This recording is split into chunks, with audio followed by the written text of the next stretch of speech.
Can we get started, please? Can everyone be seated? And can we have the door closed, please?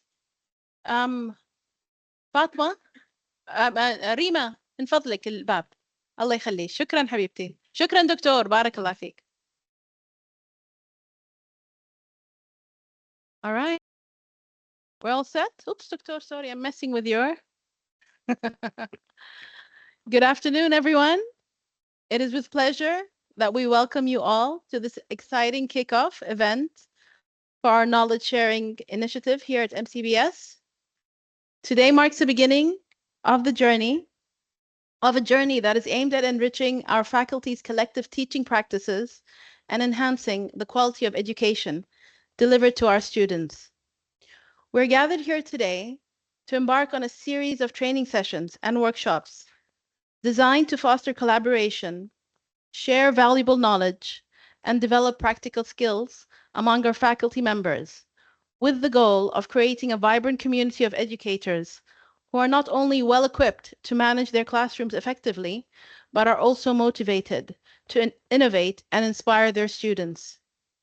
Our first training session enhancing classroom management skills for effective teaching, is a fantastic opportunity for a faculty to explore a variety of classroom management techniques. It will cover essential topics such as setting clear rules and expectations, choosing the right seating arrangements, balancing teacher and student talking time, and much more. By the end of this workshop, we aim to equip our faculty with practical tools and strategies that can be immediately applied to enhance student engagement and create a more dynamic and supportive learning environment. The session will include interactive lectures, practical exercises, and discussions, allowing you to learn from each other's experiences and insights. On behalf of the MCBS management and Professor Rami Awais, our Vice Chairman for Operational Excellence and Advancement, who established the Knowledge Sharing Initiative, we take this opportunity to thank Dr. Walid Shawky, our Senior Lecturer, who will be facilitating this workshop. Dr. Shawky brings a wealth of experience and expertise, and we are fortunate to have him lead us through this important session. As we begin this Knowledge Share initiative, you are all encouraged to participate actively, share your experiences, and take full advantage of the learning opportunities that lie ahead. Together, you can make a significant impact on our students' learning experiences and contribute to the continued excellence of MCBS. Thank you all for being here today, and we look forward to seeing you at the next workshops and to the many fruitful sessions that will follow. Let us make this initiative a success, inshallah. Just one word of housekeeping, please. We need to sign in, and just on your way out, please make sure you swipe your card to let us know that you've attended the session today, and we appreciate you being here. Thank you all. Doctor? Assalamu alaikum. How are you, everyone? It's my pleasure to have you all here today to share this workshop together. As you can see that this is going to be a workshop, so mostly we're going to be working together. Okay, it's not a lecture. I'm not going to time everything. It's going to be done together. And the aim of the session, as mentioned by Mustafa, is to share our knowledge. Okay, so there is no one. Can you? Am I audible enough? Okay. Yes, because I used to be so loud. I thought that I won't need it. Anyway, so this is our session today, and this is a topic that has been selected for the session by Professor Rami. So the topic, as we can see, enhancing classroom management. We tried to find a topic that would touch everyone's class. We were not thinking about teachers who are teaching a specific subject, but we were looking for something that would fit everyone's need in the college. Okay, so these are the aims of our session today. The first aim is to understand and practice different techniques in classroom management. Second is to set and communicate clear classroom rules and expectations. Choose appropriate seating arrangement that would facilitate your student learning and the process of gaining your students' learning outcomes. Balancing TTT or teacher token time and the STT, which is student token time, to enhance students participate and get engaged in the sessions. Provide clear and concise instructions, and then finally design and implement effective pair and group work activities. Most of these aims will be practiced during the session. Utilize effective elicitation techniques to engage your students and then deliver constructive and effective feedback. Okay, so first of all, this is the first question that goes to you.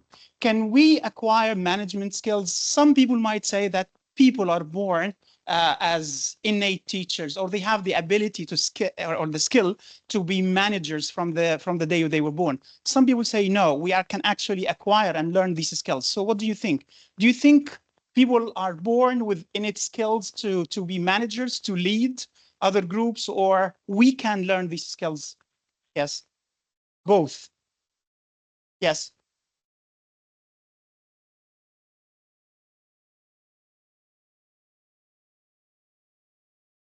Okay.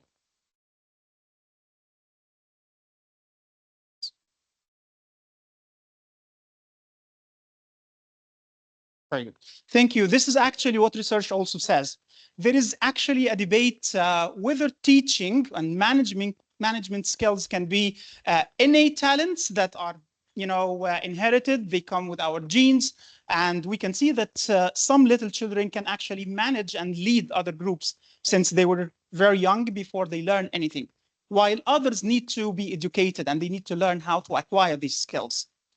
So this debate has been going on among researchers, but actually they said that most researchers or the consensus among educational researchers and practitioners that teaching skills can be acquired and they can be also developed, okay? Although we can see that some of us have better skills than others. Again, our genes can still play a role in this. Some of us have the skills, some of the skills, while others can also develop and improve their skills. So as we can see, some skills like communication, empathy, and charisma, these...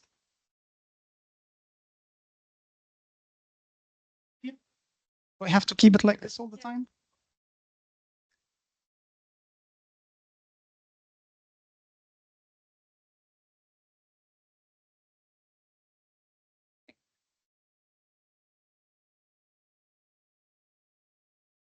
Yeah, trying to.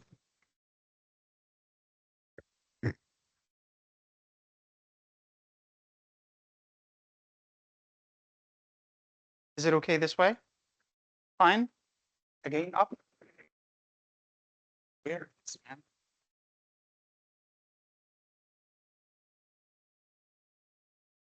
Fine.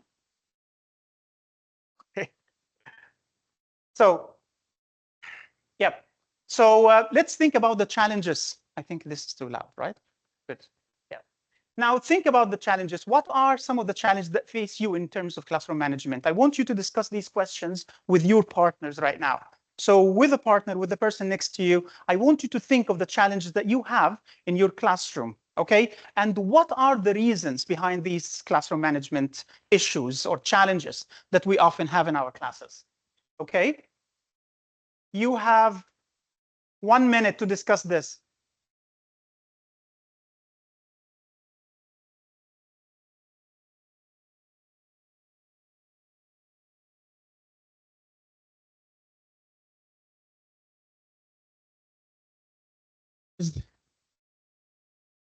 Is this a discussion going on? Sure.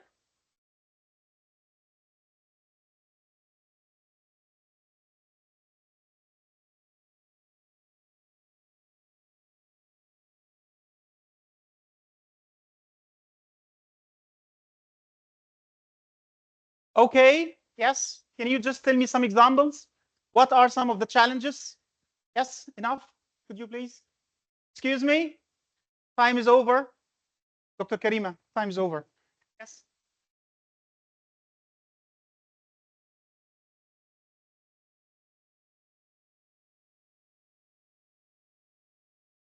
So attendance issues to follow and track. Okay. Do you usually have a manual attendance? So do make it a regular. Yes. One of the challenge, Yes, please listen. one of the challenges is passive listening. You know, students are not actively listening, so they are there physically, But but absent-minded.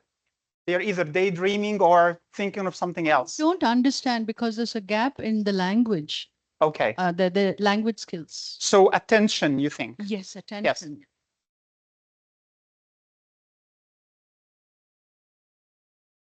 Could you please use a mic to answer your questions? Yeah.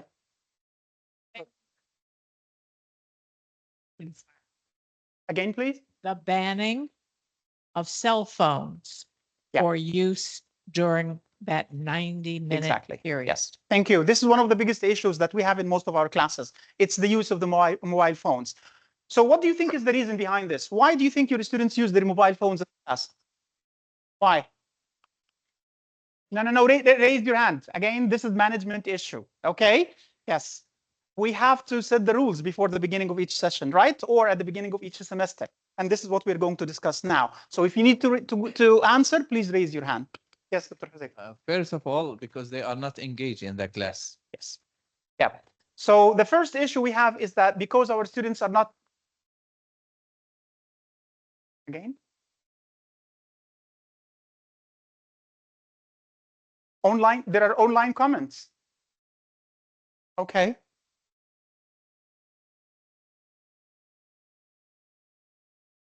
So boards, latecomers. Okay, yes, again, they are still evolving in the same horizon that we are discussing. Yep, Dr. Huzaifa. Yeah, you said that it's because of engagement, because the students are not engaged in the classroom, because you are doing something and the teacher, we know how much is our, or how long is our students' attention span? 45 minutes. 45? Oh, no. That's very long, Doctor. 10 to 20 minutes maximum, yes. Our students' attention span is 10 to 20 minutes. So if they are not involved within these 20 minutes or within this 10 to 15 or 20 minutes, that means they will be distracted. They will be either thinking about something else, food, what to do after classes, or they will start having a chat with their classmates. Yes?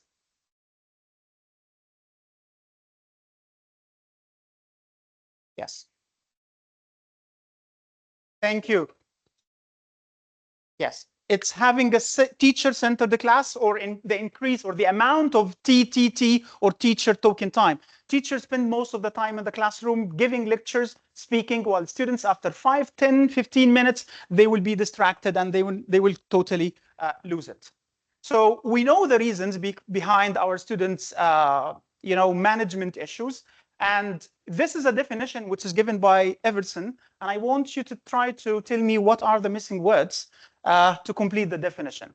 Classroom management is the what teachers take. Raise your hand. Is the what? It's a noun. Okay, it could be an approach, an opportunity, yes. It's the methodology, it's the action. Yep. It's the actions teachers take to create I think you have a clue here, an environment. Very good. Yes, to create an environment that what enhance and enable and engage. Very good. There are so many other words that could serve the same purpose. Engage, enhance, encourage, supports. Okay. Yes, that facilitates and supports both two types of learning, which are, so what and what learning? Individual could be, yes, and group learning. What else? Again, action learning and action learning, active and? No. Okay. So we're actually talking here about this. Commerce board engaged interactive. No. Could you go back, please? Both academic, okay, and something that students need to do. It's a skill that they need to learn for their life. Okay, social and emotional learning. Okay, so this is what teachers need to do. They need to create actions and create the possible and the suitable atmosphere for their students to be able to learn. Okay, not only academically, but we want also our students to learn the social skills, interaction, being able to lead and be led, listening to others, respecting others, and how to follow classrooms. So what is the importance of this topic? It seems that classroom management is the foundation, okay, of all educational settings. Without effective system to manage the classroom, the best curriculum and the best instruction might fail. And I think this is clear. I mean, I've seen examples of teachers of really, really good knowledge of the topic they teach, but their classroom management skills is very poor. Okay, so that's why they are not able to control students' behaviors in the classroom. Whatever you're saying, whatever you can say or present or explain, students will not be listening because they are not part of the lesson. They are not engaged because the teacher failed to engage and involve everyone in his explanation or topic. Classroom management is not merely about discipline. No, it's not only to get our students sit quietly, raise their hands, and be able to, come on time to the classroom with their books and handouts and everything. But it's to create an environment where students feel safe to express their ideas. Okay, they are not afraid to be mocked or to be laughed at or to be, you know, I don't know what to say, but there could be something that might attack students if they make mistakes. Students usually are afraid of making mistakes, especially with if the language abilities are still not as expected.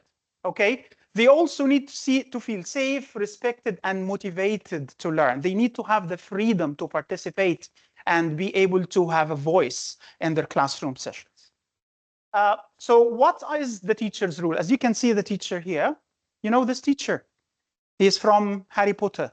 Okay, so he's a magician. Do you think teachers need to be magicians to be able to control classrooms? Somehow, yeah.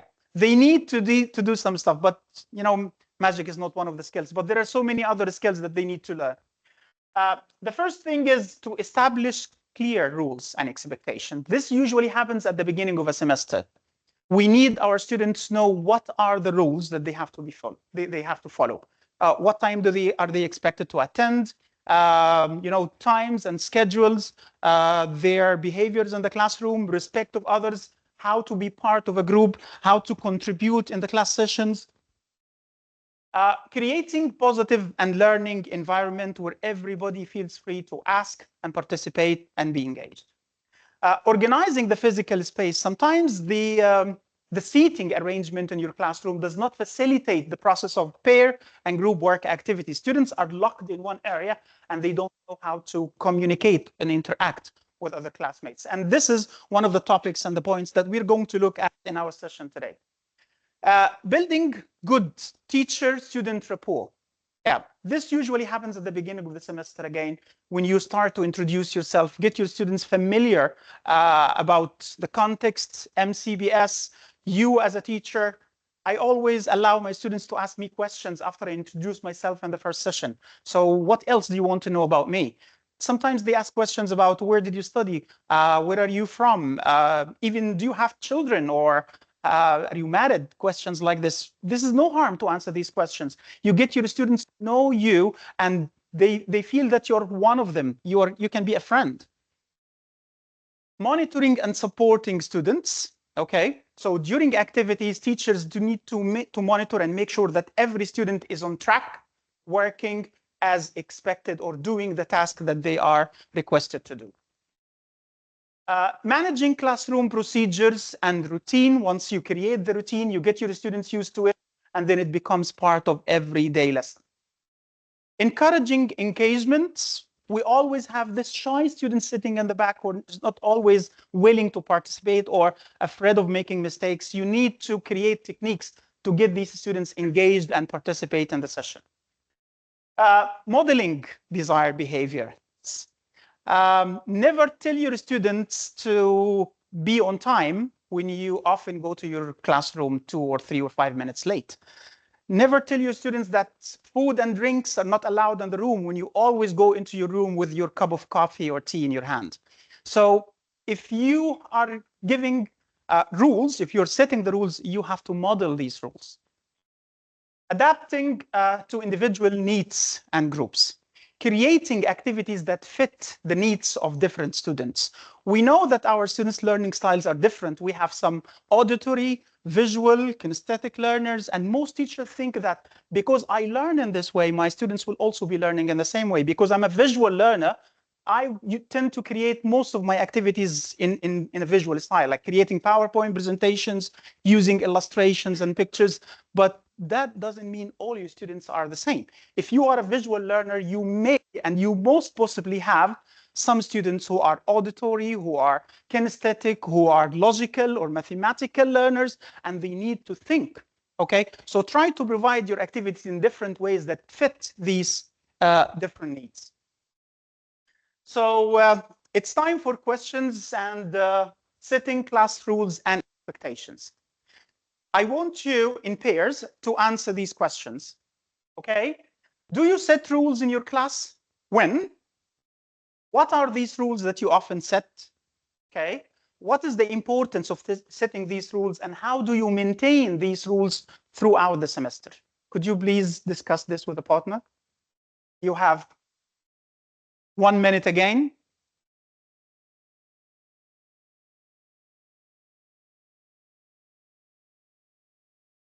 Hmm.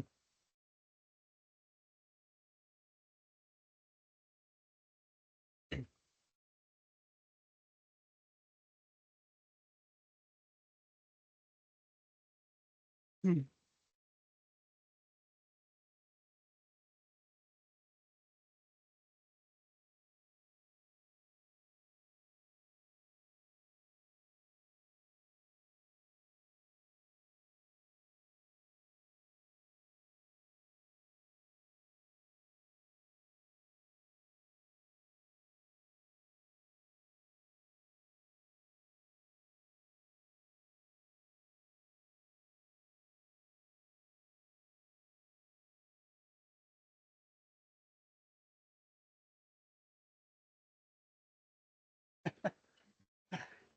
Okay. Yes. Yes. Yes. So let's answer the first question, please. Do you usually set rules at the beginning of the semester with your students? That's perfect. Okay. So do you only rely on the policies of the college, or you have your own rules that you apply? We have the policies that we distribute to our students at the beginning of each semester. And you have your own. Okay, can I get some examples of your own?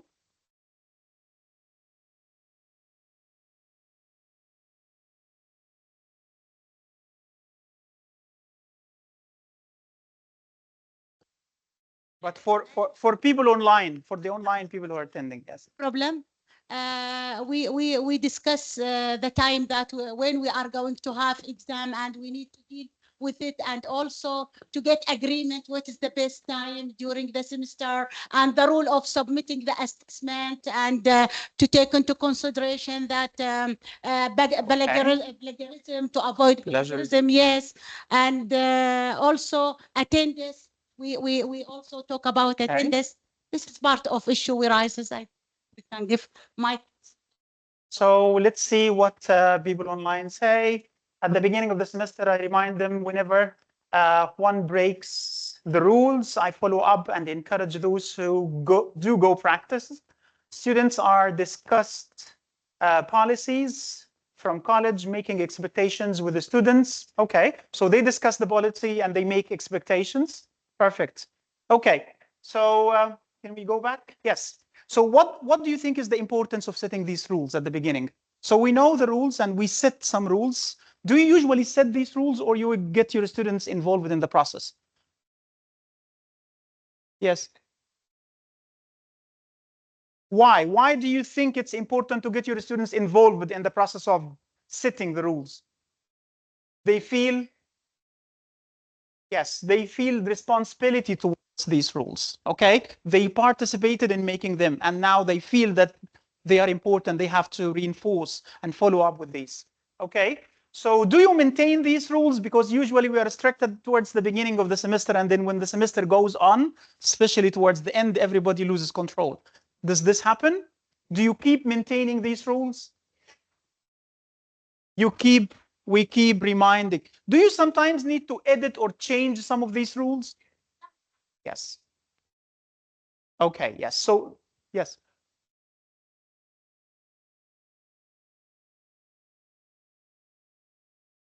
Clash with the rules of another teacher. Okay. First of all, we need to agree on these rules with your students. Okay. Clashing these rules with other teachers, I don't think that this is a possibility, because what happens is that what are the general rules? I mean, what we agree on in my classroom is the general rules that everybody, I mean, can you give me an example of something? For example, I will tell a student, I'm not going to allow you because you're late or you didn't bring your stuff, your notebook, etc. But he would say, he would be mad. He would say, the other teacher allows me all the time. So why are you so difficult? I think for something like this, there should be an agreement among all teachers. I mean, within departments.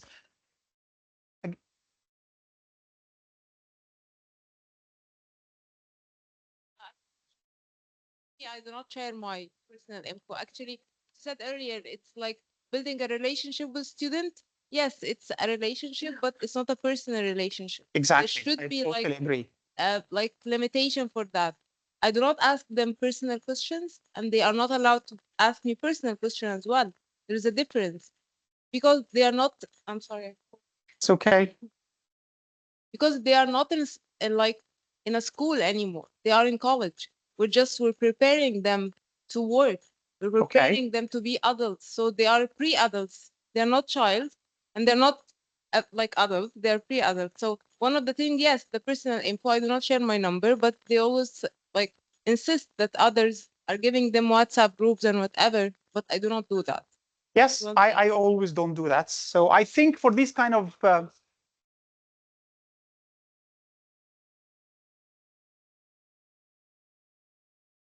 yes, exactly.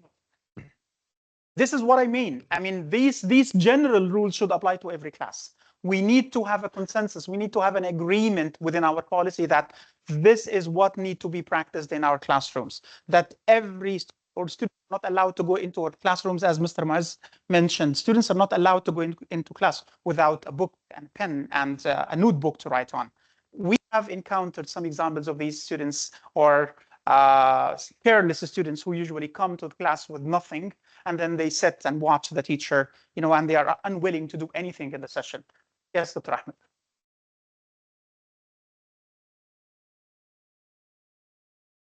Teaching in general is very evolving field, okay? Yeah. And there's always something new happening.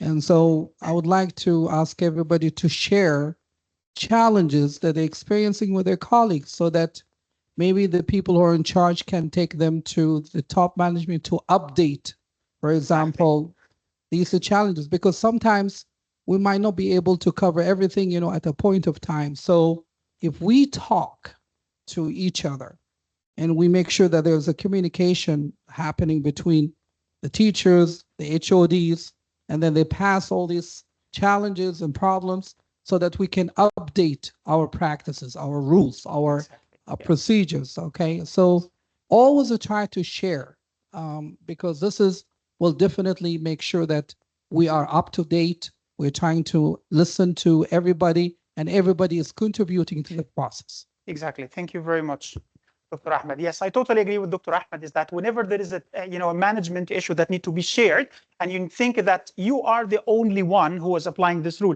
maybe you're not doing the right thing. Maybe other teachers are doing the right thing.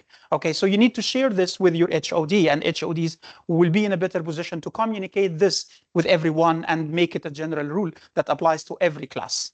Okay, and as I said, that we need to continuously update our policies and make changes whenever needed. Okay, so what is the importance of establishing clear rules? First of all, that helps or promotes safe and positive classroom learning environments, so where everybody feels motivated, encouraged, and safe to participate. It enhances students' focus on academic achievements, so there is no disruptive behavior that will block other students' understanding, and everybody is willing to take part. It reduces misbehavior and disciplinary issues. It fosters respect and positive behavior, encourages students' responsibility and independence, okay? Because now I know I'm responsible for my own learning and I have a role to do in my lessons. I have to follow up with this. Improves communication and reduces confusion. And then finally supports long-term behavior. When we have students in the first year, or maybe in the second year or in one class, when we get our students trained to follow these rules, then they will move to the next class or the next level and so on. They will continue learning and using the same techniques that they used before in the next classes. So these are some of the strategies that we can use to set our rules.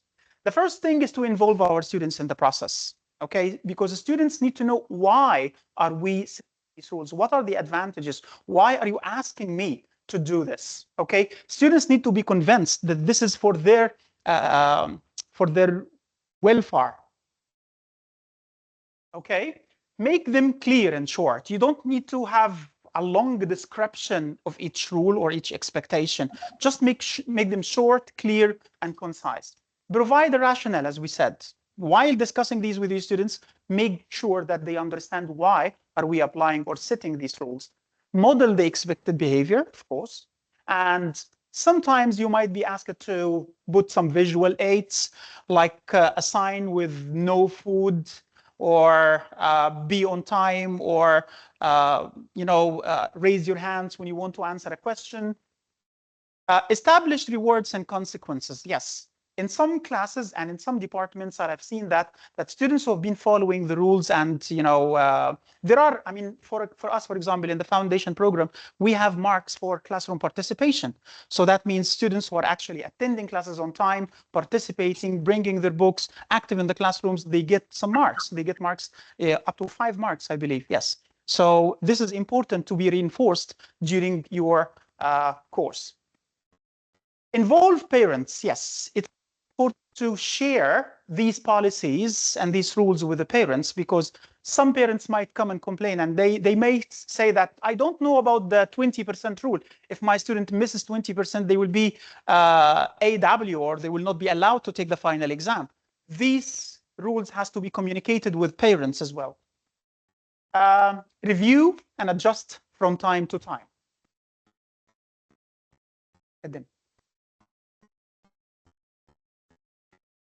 I think these could be put in on the website, on the college website. So these policies can be there, even for parents, for everybody to look at. Yes.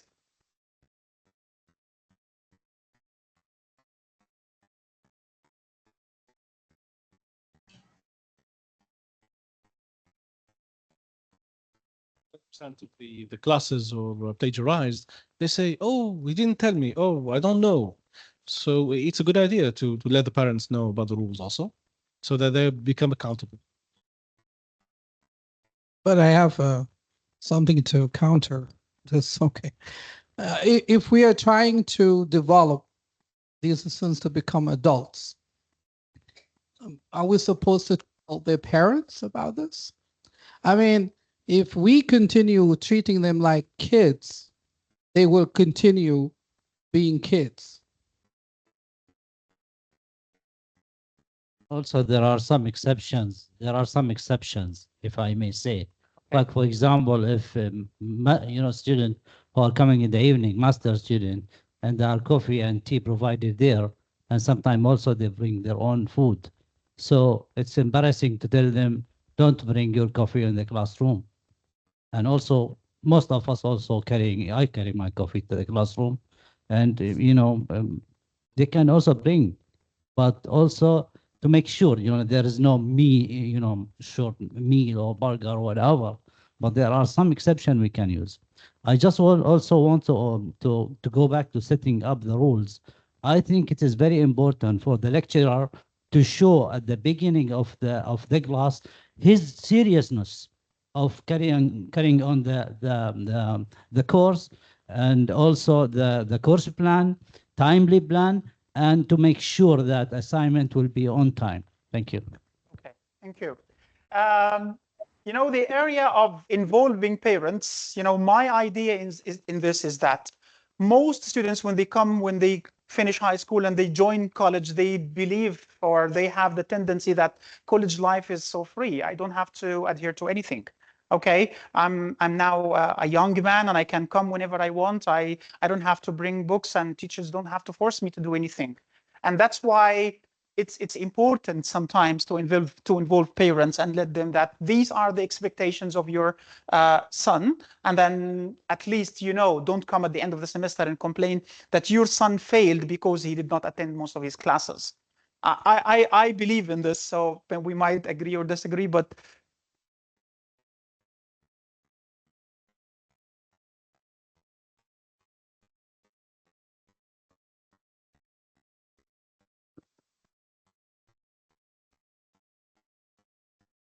we receive a list of a student before we starting our classroom.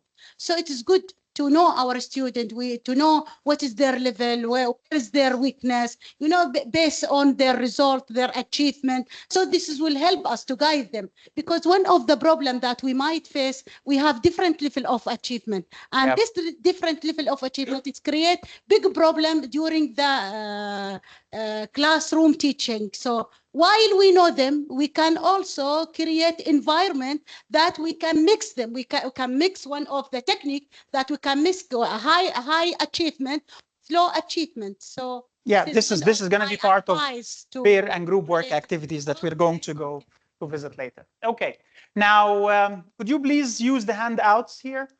Okay, you're going to work in groups of 3 this time, and what you need to do is to try to set the most important 5 rules. Okay, write down the most important 5 rules that you want your students to adhere to. So please write down the 5 with your friend, with your colleagues. Agree on the most important 5.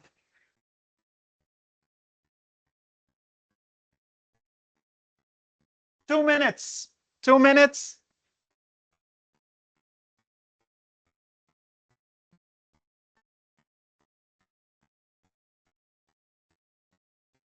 Yeah, they want to speak.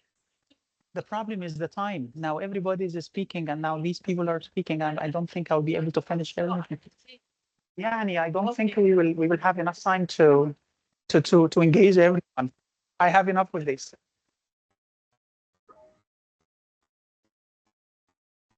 And I believe that the college level students have to take some kind of responsibility in the marks they score without relying on their parents. Yep. They are working now.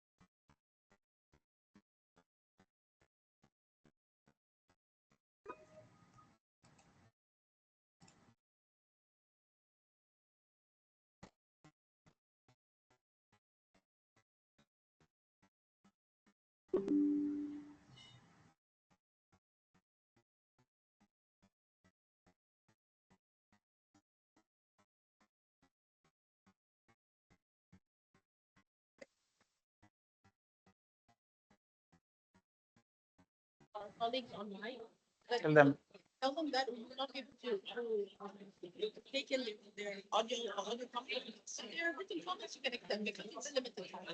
Okay. For colleagues online, could you please be aware that we will not be able to accommodate your questions through voice? This is for people online. You can only write, and we can have a look at your comments, okay? But we won't have enough time to accommodate you. Thank you.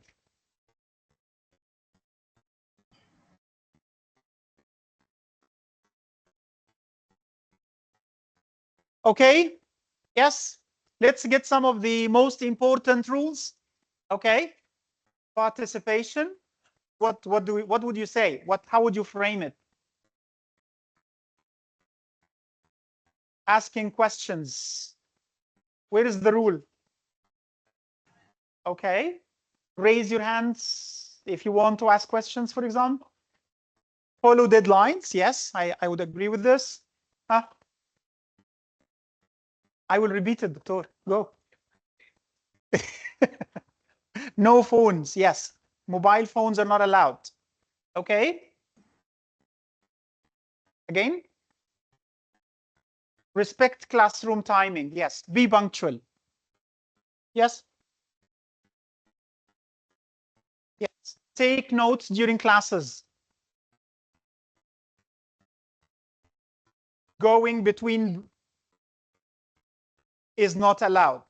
Okay, Doctor.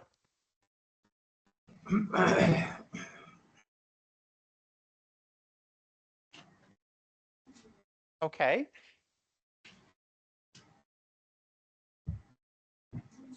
We need a penalty for this, Doctor, if they don't. Yes, like you need to bring everything needed for that class. a textbook, a pen, a notebook, okay, whatever.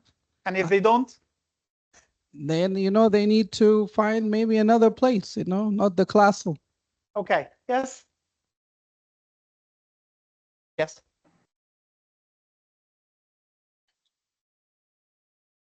Yes. That's why we said that there should be some consequences. If the students are not responding, okay, to the rules, they have to lose some marks. They have to get some kind of punishment. You have to, that's why we said that there should be some consensus. There should be some agreement with the students about these rules, Doctor. There should be this agreement. There should be a discussion of these rules at the beginning.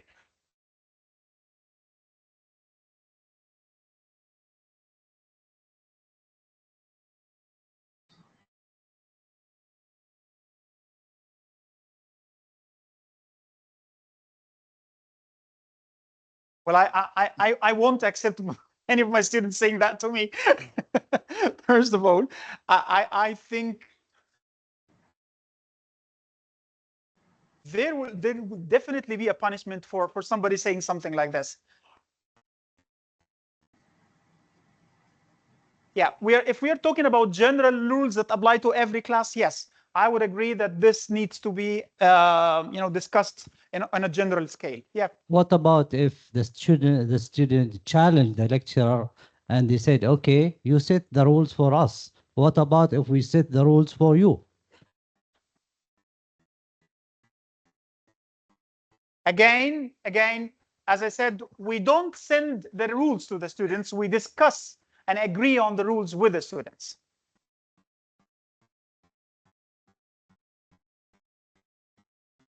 Okay. Yes. In understanding the student handbook and in accessing it or using it on a regular basis. So rather than create fresh set of rules, would it help that we reinforce what is already being set as a standard within MCBS? Parents have access to it. It's written already.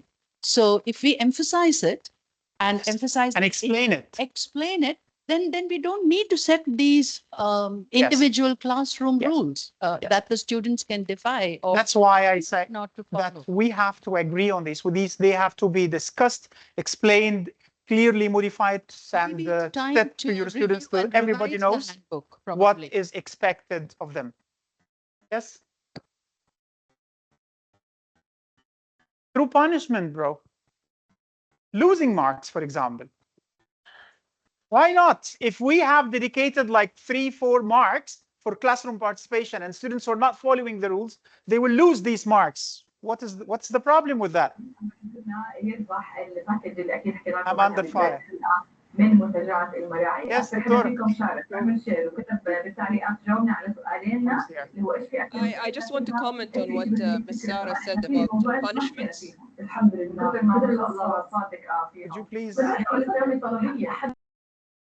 Yeah, so punishments and how we can, enforce these rules and try to make students understand them is deducting marks. For example, when it comes to taking notes, I'll tell you what I did with my class.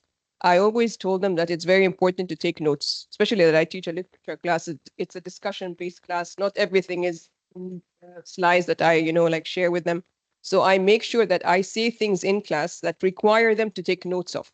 And I assess them based on those notes.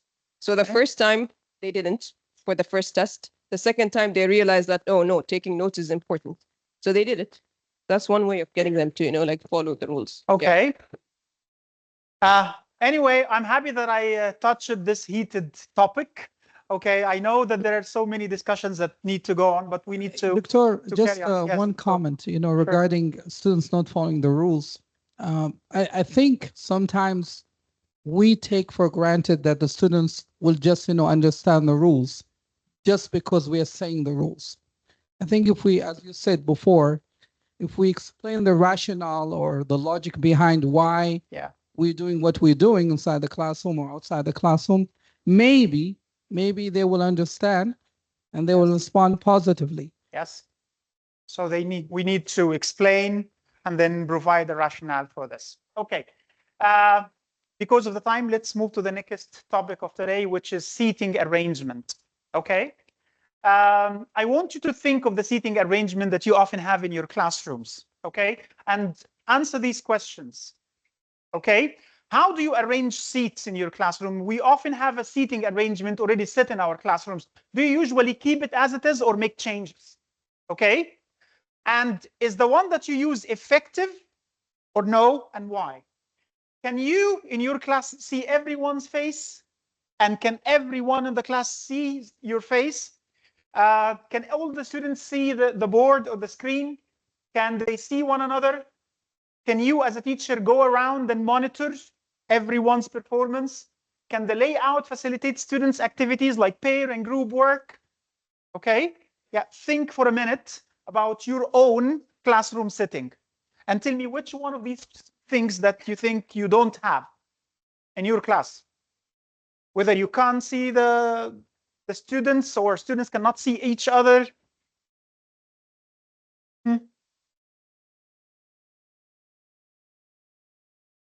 Circular seating. Yes, Dr. Fat says circular seating or U-shaped. Perfect. We're going to discuss this. Activate advising policies. Okay. Thank you. Yes.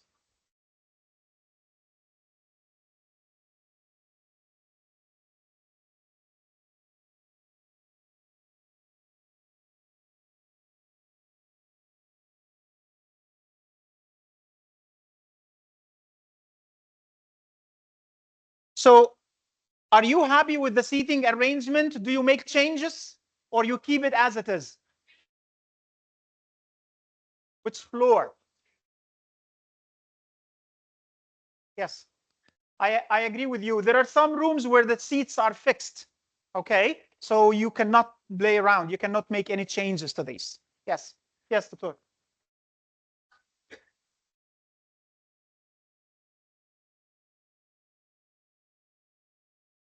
I understand. Yes, I understand. I know that there are some rooms with seats fixed, so it's difficult to move around. Boys and girls do not. No. It's whatever seating that we might have scheduled for the class, they will pull 3-4 seats together. There's a bunch of kids who want to sit together, and we accepted this, Doctor, but we can also rearrange groups from time to time. So this time you sit together, but next time we are going to change the cohesive groups that they make themselves. It's got nothing to do with the teaching or whether you're having a discussion or you're having a presentation. That's immaterial. Every time the class starts, all the girls would, I don't know if this is an experience in our classrooms. I experienced this as well. They will change the entire layout of the seating, and they will pull all this. Sarah is my friend, Alva is my friend. Yeah. So they'll all want 5 of them. And I have a challenge telling them, yes, if there's an emergency, we cannot evacuate because you're all sitting in a row, Sure. So do we make more rules? And, It's not a rule. It's something that you set at the beginning of each activity. Because once you start activity, whether you need your students to work in pairs or groups, you need to. I'm talking of a regular class where Yes. there is no workshop. They are not expecting to. It's a teaching session. And then, but by the time you enter the class, if there's no interaction going on among students, though, it's fine. They can sit wherever they want. It wouldn't make any difference if there is no interaction among students. There. If you want to, guys, if it's one side from. Okay, I love you. No, you both of you go. Okay. Sure. Yes. Okay. Thank you. So let's have a look at the different styles of seating arrangement. The first one is the traditional row that most people would have in their regular classrooms, the theater style, and then the U-shaped or the horseshoe style, the E-shaped style, and then we have the cluster and the banquet styles. In the handouts, okay, that you have here, please go to handout 2. Handout 2, okay?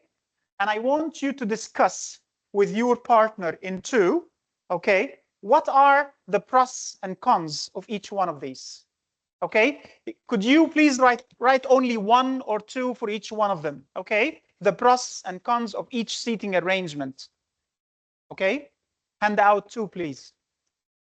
2 minutes. 2 minutes.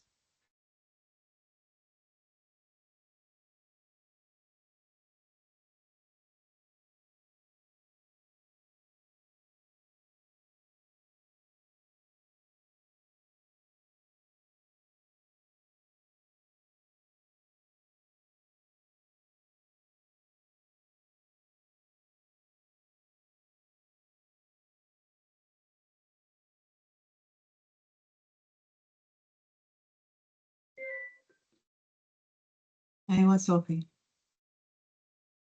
They're not there yet? I'll call them. Write something, right? What are the advantages in this? Let's look them up. See? What did you write? What did you write? Did you write something?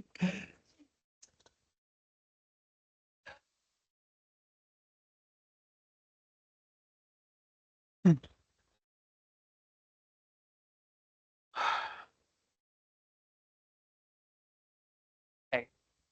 وينك لطيف؟ إذا في زحمة تعال كلية. أنت في اللاين ولا لا؟ Okay, so let's have a look at the first one. Okay. Let's have a look at the traditional roles. So what do you think are the advantages? Yes, Doctor?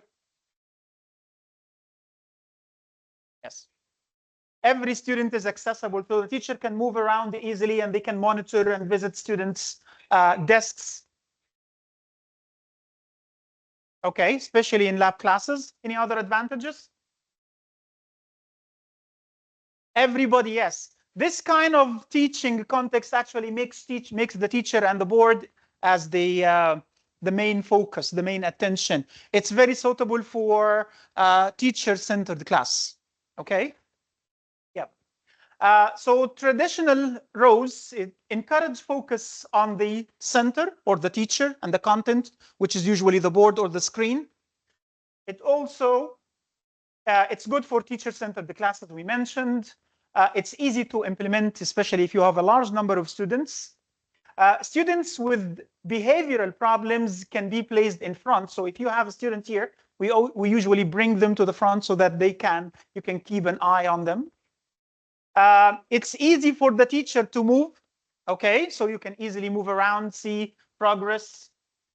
The disadvantages is that it creates an atmosphere where the teacher is the most important, not the students. So if we are planning to make a student enter the class, we need to change this.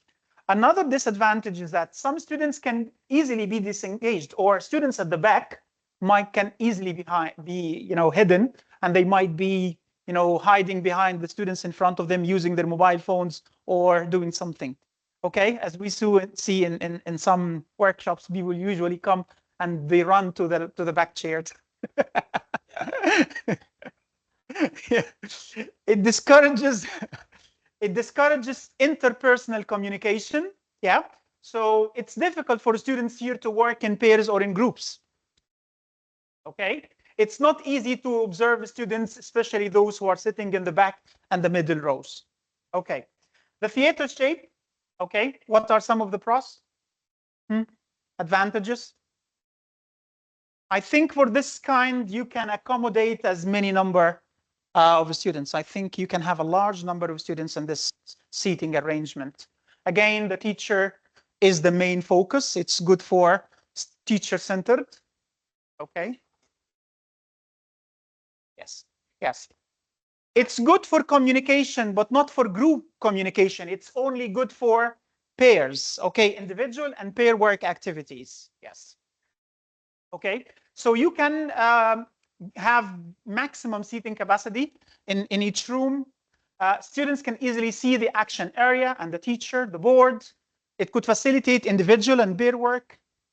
The disadvantages are that some students are closed in. Can you imagine if this students, for example, wants to come out? Okay, they will have to push through the other students to be able to come to the front or if they want to go to the washroom or something. So it's not easy for students to move around. It creates, again, teacher-centered class where the teacher is the most important. Group interaction is hindered. Again, as we said, students can work in 2, but it's difficult to work in groups of 3 or 4. It's hard for the instructor to monitor, especially students here and here. So getting inside here to be able to see these students' progress, and if the teacher is in the center, will not be able to see those students in the back. Okay, participation seems to drop towards the back of the class. Now the U-shape or the horseshoe, which is my favorite. Okay, so what are the advantages? Yes. Okay. So everyone can see everyone. Yes, all students. So whoever speaks, other students will be able to see him. They will be able to listen, participate. It's difficult for any student to misbehave or daydream or be disengaged. Okay, because everyone is seen not only by the teacher, but also by other students. So the advantages are it encourages discussion and interaction. So we can have students working in 2, and these 2 can easily move here to work to make a group of 3 or a group of 4. Okay, easy to observe everyone. It creates a connection with the teacher and the students. It creates a small community where everyone can see everyone. It assists in engaging students and enhances participation. Helps control some students with behavioral problems because, again, they are not only seen by the teacher, but by other students. The disadvantage is that some shy students who are maybe disencouraged or unwilling to participate, they cannot hide. Okay, they have to speak, and sometimes they feel anxious if they have to speak in front of everyone. And this needs some kind of encouragement from the teacher. Okay, the class size and the number. So sometimes the room itself doesn't allow this. Okay, if the room is smaller, or you may not be able to accommodate everyone in the class, especially if you have more than 20 students in the class. Okay, then the E shape. Yep. Any advantages here? I think it's very good for pair and group. So students don't need to move if they want to create or to do work, group work activity. So students work in 2 or in 4 or in 3, and then 3, 3, and then 3. It's very easy to create as many groups as you want, whether you want them to work individually. But what about the disadvantages? Can you imagine if these students have to look at the teacher and they will have to be turning their heads all the time during the session to be able to see the main area or the action area of the class? Okay, so it accommodates a large number of students, good for pair and group work activities, supports monitoring because the teachers will be able to move around here and see and follow everyone's participation and work. The disadvantage is that teachers cannot keep an eye with everyone. You are here. Students are either looking at each other or looking at, so it's difficult to keep an eye contact with other students or with all the students. Not all students will be able to see the board, okay? You need a surprisingly large room to be able to apply this style. And then we have the cluster, okay, which is like a square table where you have 4, 5, or 6 students sitting around it. The process is very good for pair and group work activities. Okay, it's a small group, creates a safe area for students to participate, speak freely. It allows feedback from peers, discussions, more personal experience and interaction. Teachers can easily access and monitor each group. And the disadvantage is that some students may only copy work. If you are in a group with 4 or other 5 students and 2 or 3 of them are better than the others, the job will be done by the good ones. The lower levels or the low achievers will tend to do nothing. Okay, so they will rely most of the job on the good ones. In this case, as a teacher, you need to assign rules, okay? Make sure that everyone has something to do. If they are going to do an activity, so you are the facilitator, you are note taker, you are going to ask questions, you're going to explain. So make sure that everyone has a rule, okay, in the group so that they all participate. Okay? Students rely on the strongest students so to interact with the class. Teachers may not be able to fully assess each student ability.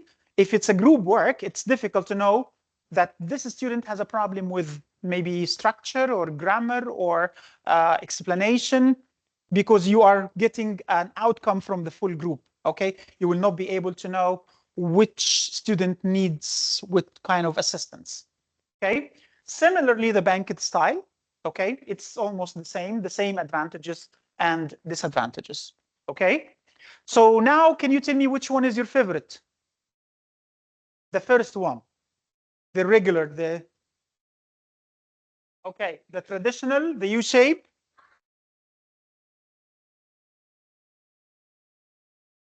The banquet, okay?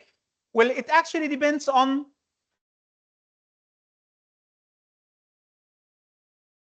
traditional rows is, first of all, it's good for the big classes, especially if you have 30 to 35 students. And another thing is, in case, if you're not in case, we do actually, taking quizzes, tests, exams. This is one of the important for exams, of course. So we'll have to stick with the traditional in that case. But we are talking about activities, in-class activities. Yes, Doctor.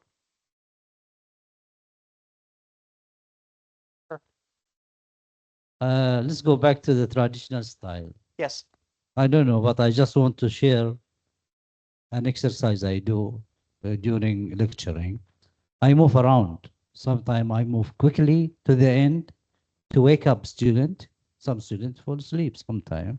And also to encourage them to participate. Yeah. Thank you. Okay, thank you very much. Yes. Can I add something? Yes, of course. I think we need to be eclectic in terms of what style, depending on the circumstances around you, because you cannot stick to one. So you need to be creative.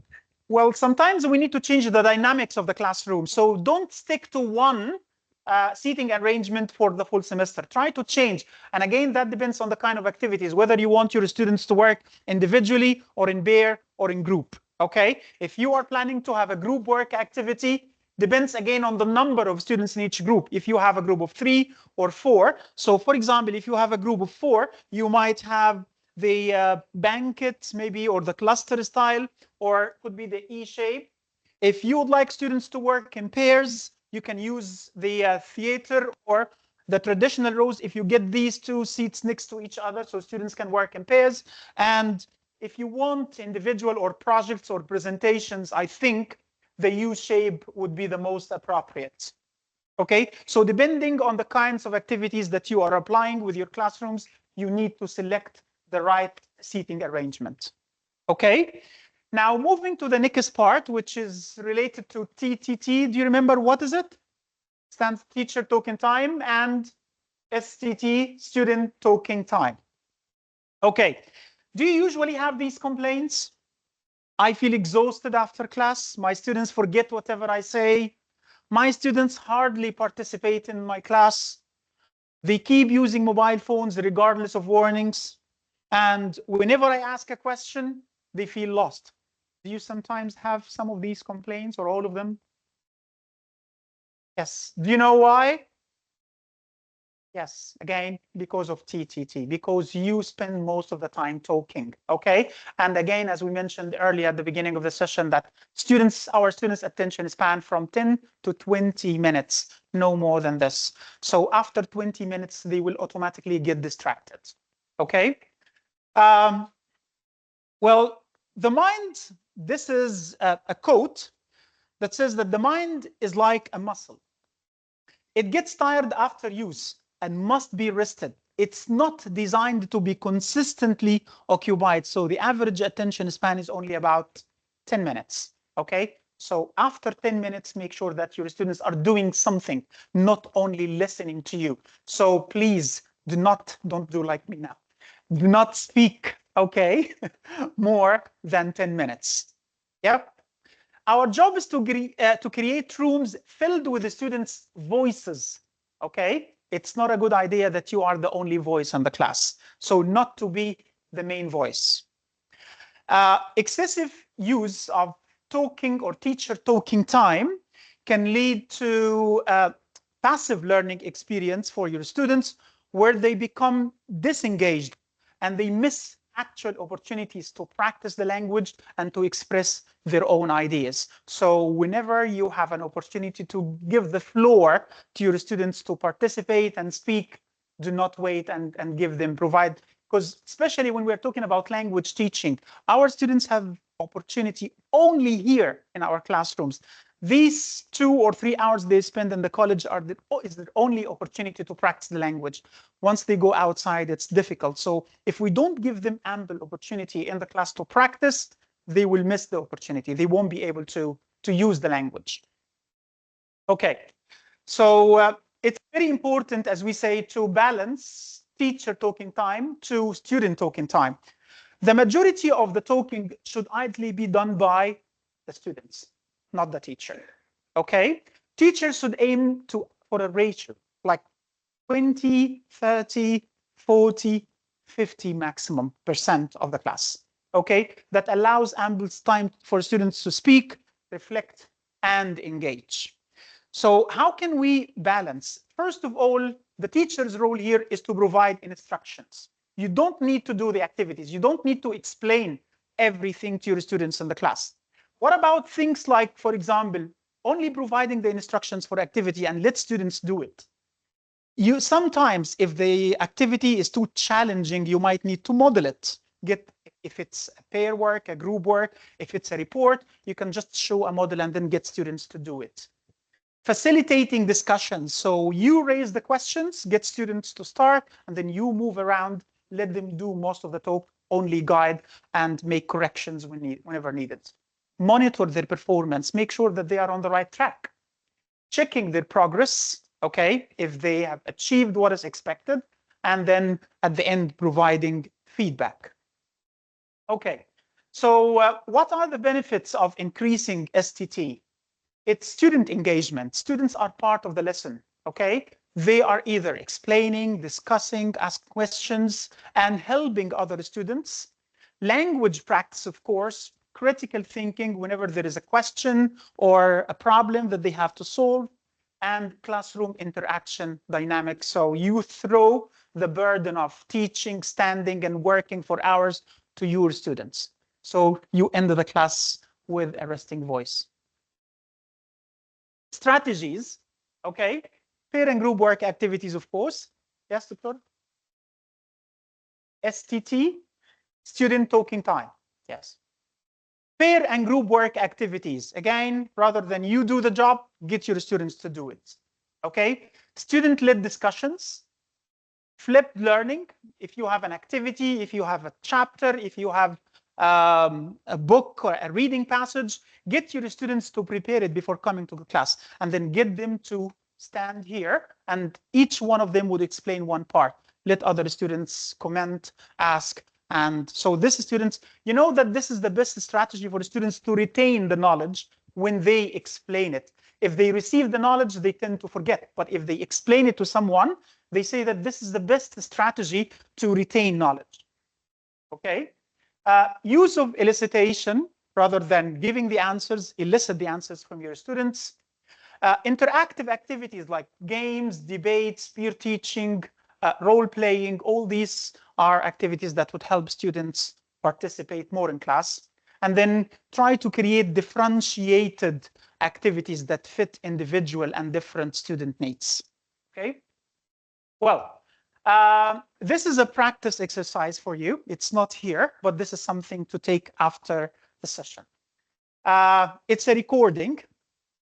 I observed so many classes, okay, more than 200 teachers in my previous institution that we had, and they all came from different backgrounds. The issue is that they never observed their own performance, okay? They never saw what problems they have. They think that they are doing a perfect job, but because they haven't been observed, they haven't watched themselves teaching, they didn't see what are the challenges. I've seen some teachers standing in one corner all the time of the class. Other teachers might speak all the time. Other teachers will talk to only the groups or the students in the front. They do it naturally, okay? They don't recognize that they are doing this and they are not involving everybody in the class. But when it's recorded, you can see. So try to record the lesson, okay, where you think you do most of the talk, okay? See the percentage of your talk and your students' participation or talk, and then change your lesson accordingly, okay? I spent, the class was for 50 minutes. I spent 40 minutes speaking. That's why I feel exhausted at the end of my class. So better to change your lesson plan. Next time I teach this class, I will include these activities to make my students do most of the talk, okay? Add pair and group work activities, flipped learning, presentation, interactive questions, peer feedback. These are all different techniques that you can use to make your class more interactive. Okay, we will have a 10-minute break. Okay, and then be back. Fine. 10-minute break, please. Do not exceed 10 minutes if you want to leave early. Stick to the rule, huh?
خلصتوا؟ بس كله كلام فاضي، تضيع وقت يعني. ايه ماله؟ ها؟ والله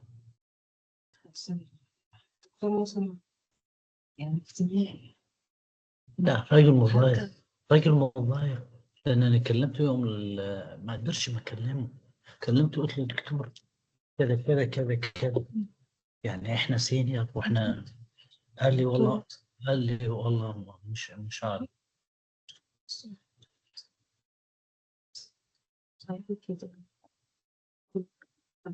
شوف، دايما انت اذا تجي الى موقع قيادي، ما تخلقش انت، غير بس تدريجي، تدريج تدريج. وبعدين لا تجيب انت اذا كان هم جايبينه عشان يعني يتحولوا الى جامعه ومش عارف ايه، بس في اصول، في اصول. إيه، انا والله لما حتى ما سلمت عليه، اسلم عليه ليه؟ اروح اسلم عليه واسلم؟ لا، انا سلمت السلام عليكم وقعدت حتى في النص. انا كنت متعود اجلس قدام، بعدين قلت انا ما ساوي يعني مش ساوي، احنا ندي اللي علينا وانتهى الموضوع. انت تستخدم الاسلوب اللي تشوفه مناسب. وبعدين على حسب الموضوع اللي انت بتتكلم فيه بيختلف. بالضبط، بحسب المجموعه. انا قلت انا قلت له يعني انتم جايبين شاي وقهوه للطلاب ده عشان يشربوا، اقول للطالب ممنوع تدخل لك كوبايه الشاي؟ شو الكلام هذا؟ وما رد، ما قدرش يرد، ما يرد على حاجه، تسال بس ما يسال، ما يرد على. بعدين نفس الشيء، انت شوف، انت طالما انك تطلب من الطلاب انهم يشاركوا في اعداد القواعد والنظام، انت القواعد والنظام عندك. انت ممكن طالب ماجستير يقول لك طيب انت تحط لي قواعد، انا بحط لك بعد قواعد، انت شارك. انت عارف في واحد قال لي ايه؟ قال لي التوقيع بتاع ده انا مش موافق عليه. انا وانا عيل صغير عشان اعمل توقيع. قلت له دي القواعد بتاع الكليه. قال لي مش موافق عليه. قلت له براحتك، مش عايز توقع ما توقعش، كتب اللي هي في النظام دي مسؤوليتك. والله انا حتى الان براجع لانه ما عندنا وقت، اروح البيت يعني مضغوطين.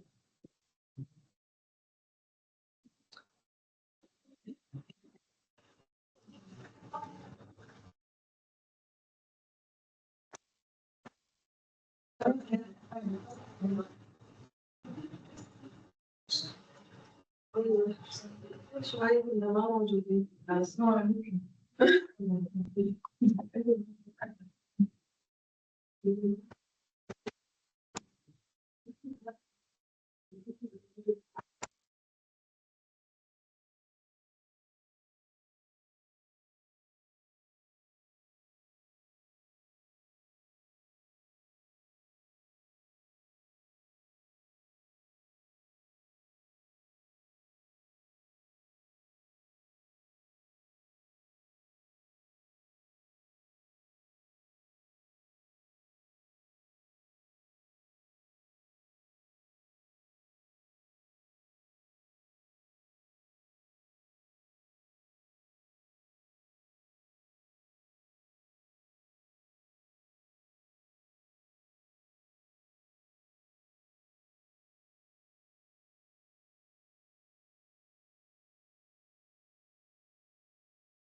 which is about classroom instruction. This is an activity for you. Here we have instructions for a project given to the students, okay? I want you to look at the instructions that the teacher gave, and I want you to think about the challenges or the problems or the issues that, you know, these or this kind of instructions have. So if you look at handout 3, for example, we have the instruction. The teacher says for this specific task, okay, everyone, you will be doing a research project. Just pick any topic you like. Make sure it's good. You should include some sources, maybe 3 or 4. I want a written report. It should be done by next week. Oh, and it should be well organized. Don't forget to include pictures or something and make it interesting. All right, get started. This is the instruction that the teacher gave to his students and the class. I want you, with a partner, to discuss what are the issues with this kind of instruction.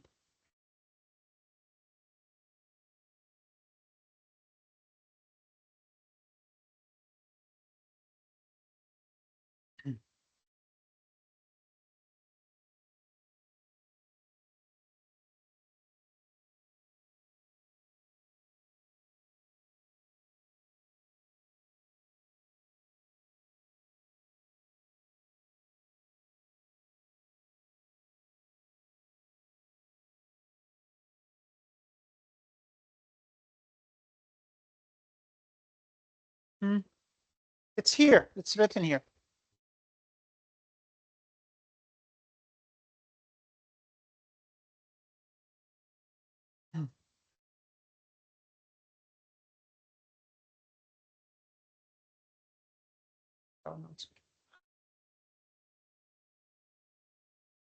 Okay. Can I get some of the answers, please? What do you think are the problems with this kind of instruction? Yes, Doctor.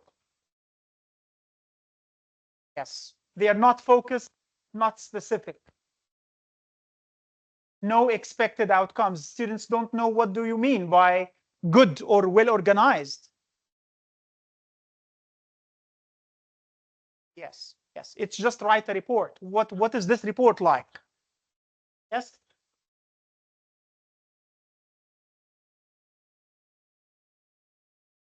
Yes.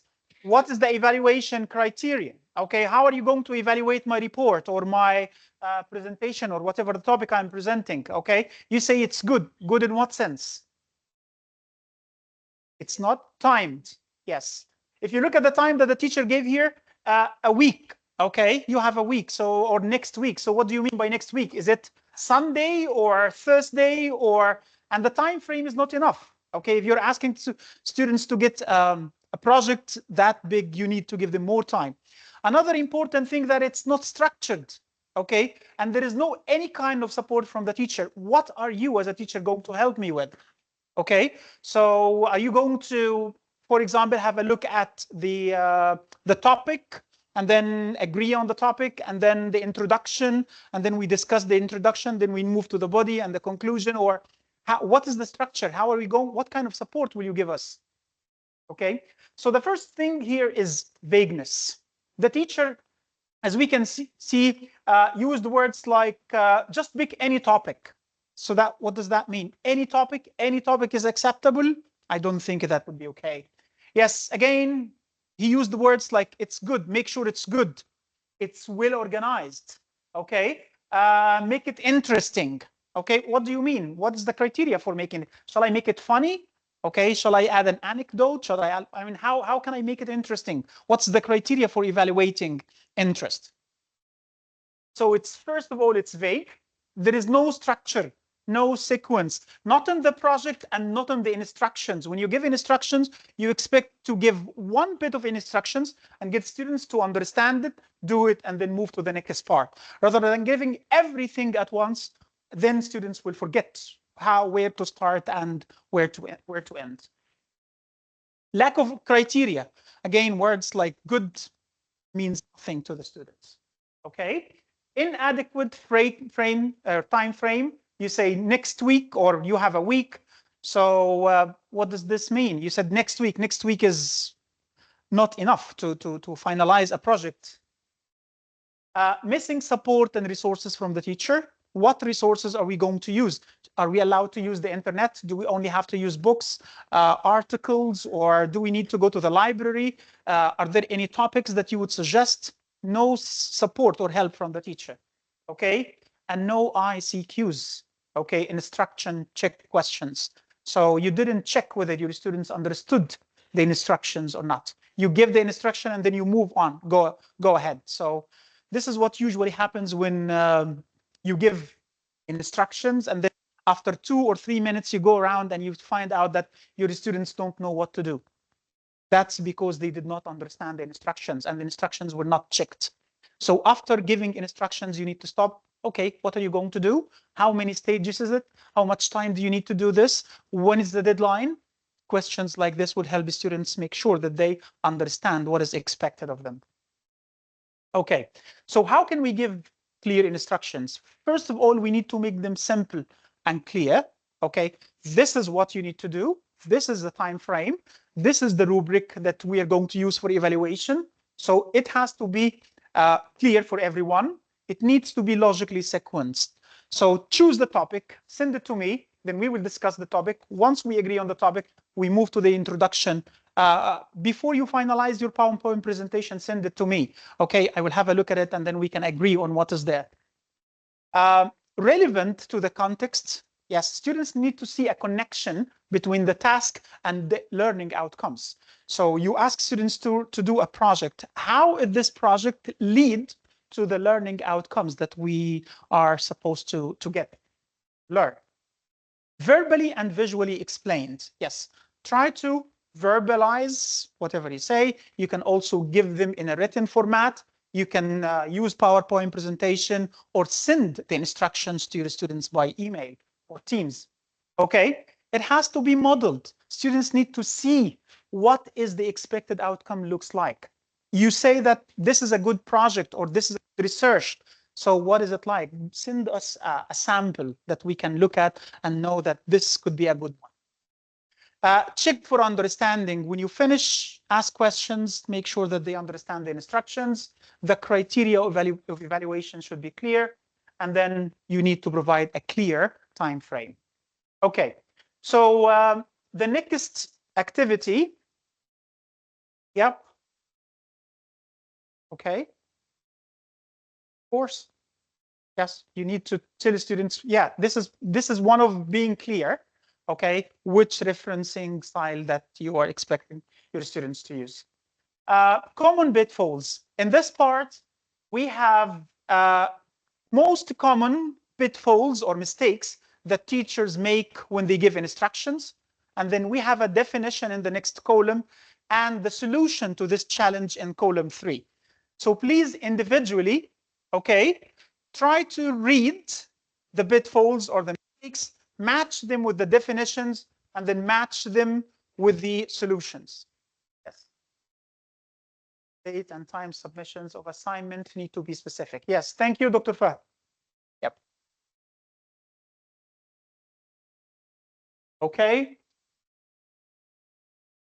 Go ahead, you have 3 minutes to do this. 2 minutes to work individually and 1 minute for per check.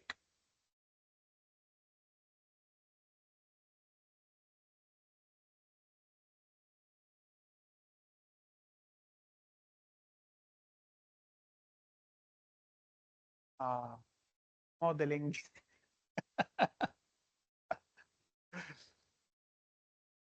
This is the first one as a model. This is the answer to the first one. So the definition is C and the solution is 4. Okay? For overwhelming or overloading information. So it's 4. C, the definition is C, which is giving too much information at once, which can overwhelm students and lead to confusion. The solution is 4.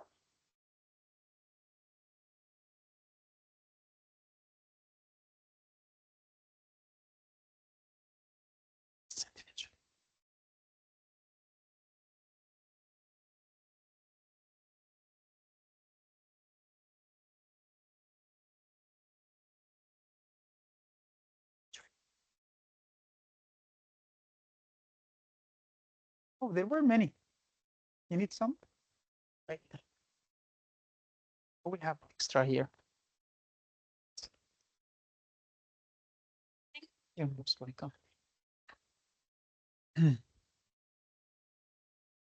Yes, individually.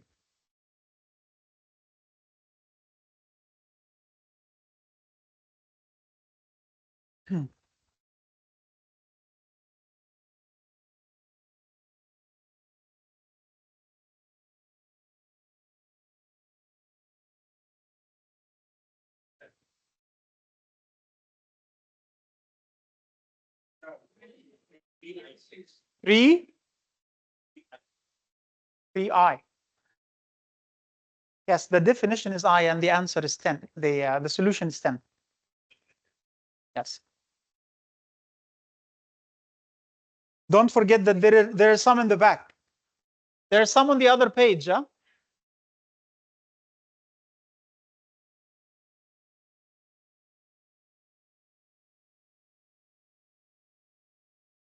Homework.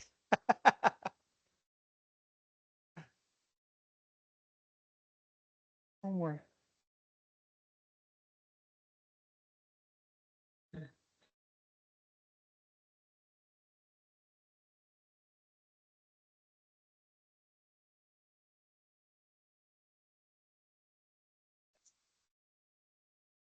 Thank you, Dr. Fa.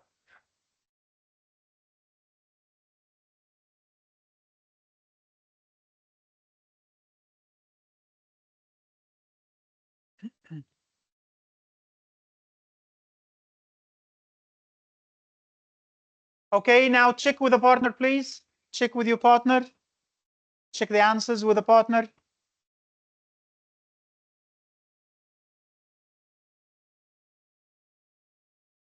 I'm giving these activities to teachers, not the students. Yes. I know it's the end of the day and everybody's exhausted. Yes.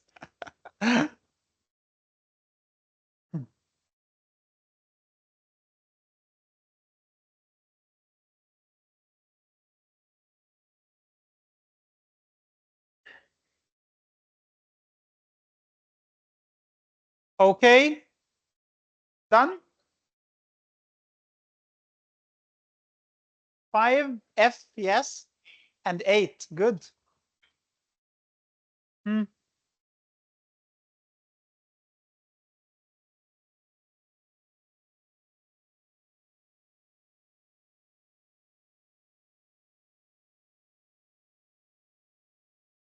Which one? 6 is D. Yes, the definition is D. And the solution is 2. Yes, very good.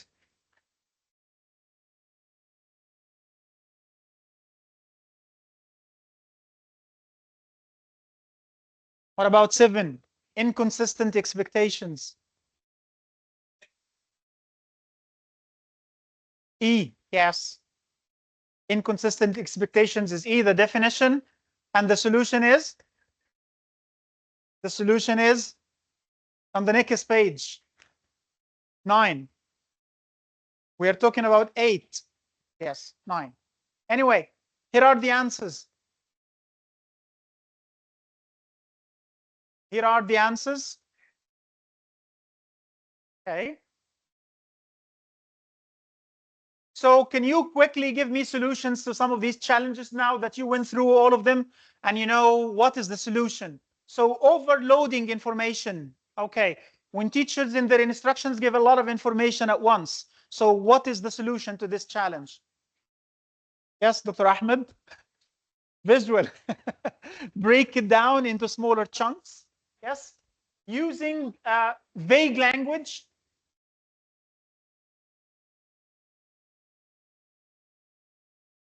Yeah, this is on the next page. Using vague language. So you can use, if your language is vague, try to be clear and specific. Yes.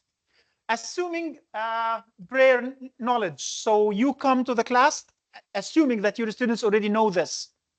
What do you need to do? Assess prior knowledge. Make sure that they already know what is expected of them. Failing to check for understanding. Failing to check understanding. If the teacher so easily try to give some questions, ICQs, instruction check questions, okay? Make sure that your students understand the task. Rushing through instructions. The solution is to take them step by step. Lack of visual support. Provide illustrations, pictures, visuals, PowerPoint presentations. Inconsistent expectations. Okay. Yes. Send the marking criteria to your students. This is how your work is going to be evaluated. Ignoring non-verbal cues. Okay. Ignoring non-verbal cues. Can you read it?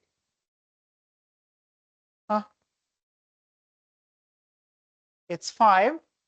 Pay attention to students' body language and facial expressions.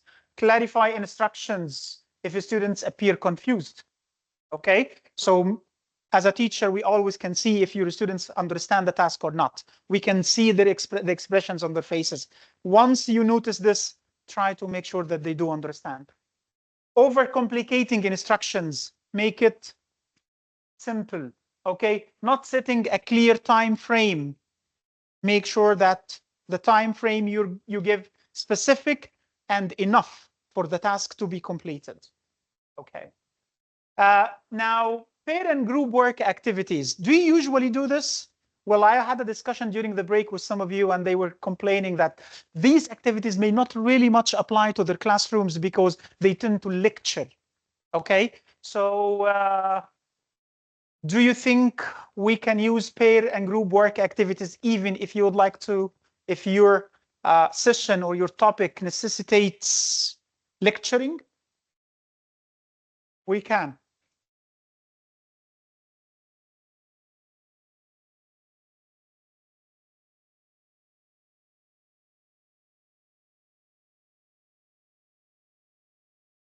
Okay, sure. So there is always a room for students' participation in the lesson. Whether it's a lecture, whatever the topic is, try to through, as we said, the burden of explaining and illustrating everything on your students. So tell them that you are going to do this. Yes, make your student a student-centered class. Make your class student-centered class. Okay. So do you usually put students into pairs or groups? Yes. Okay. Why? What is the benefit of doing this? You reduce, yes, sharing knowledge, of course. They participate, speak, practice the language. They love it. Yes. Okay. Exactly. Yes.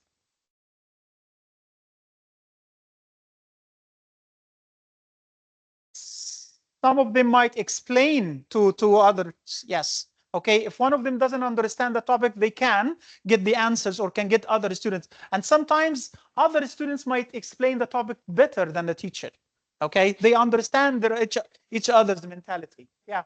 How important do you think it is to vary the classroom interaction? How important is it to change the focus from the teacher to get students to work individually, then in pair, then in group? Yes. Yes, exactly. Exactly. You kill boredom, okay? You make your class interactive and you get your students to speak and participate. Okay.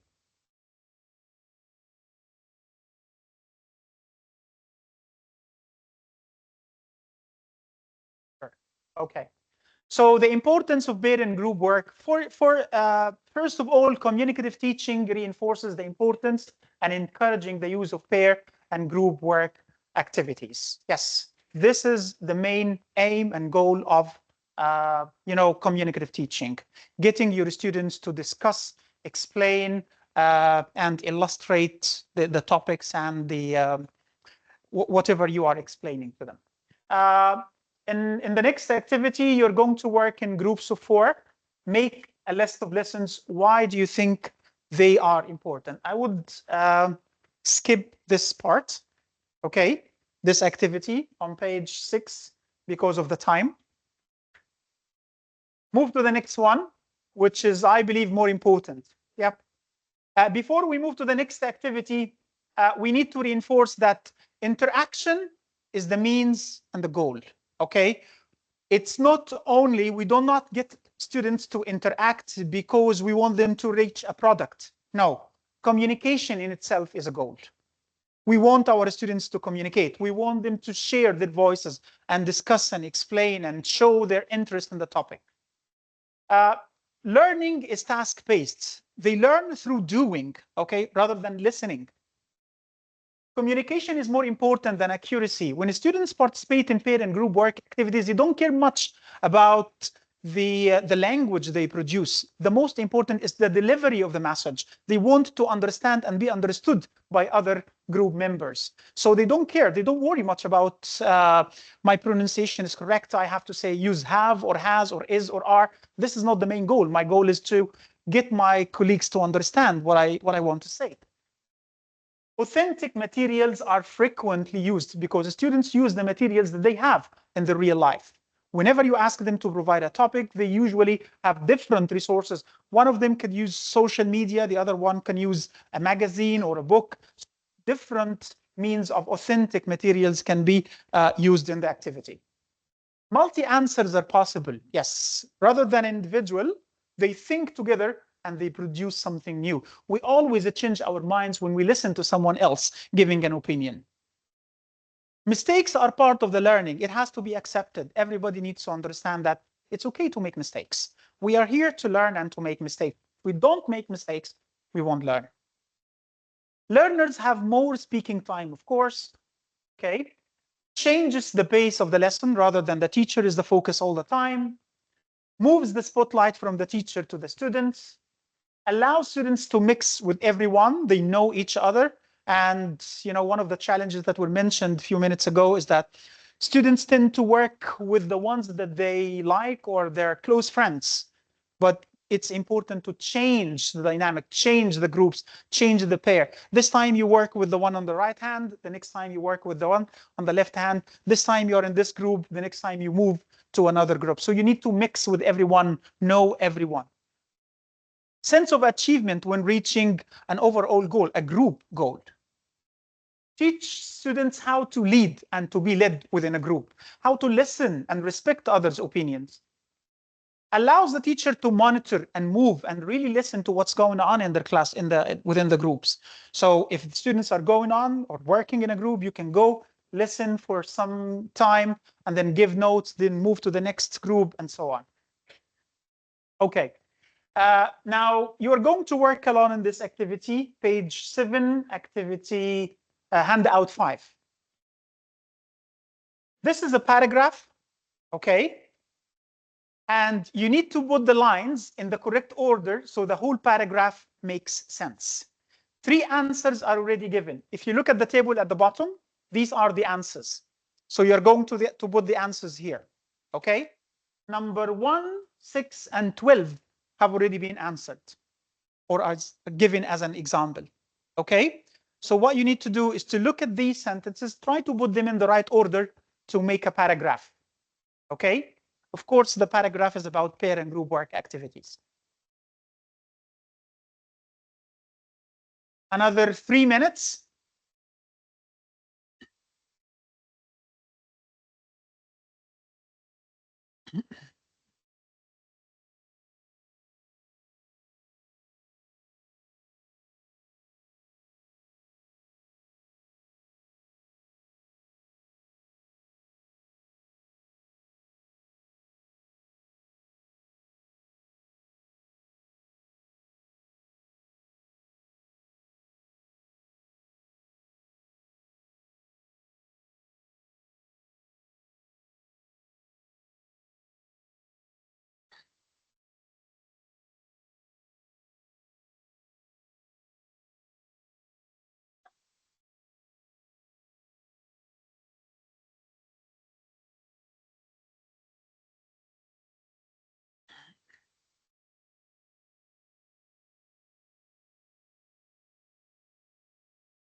Why is it challenging?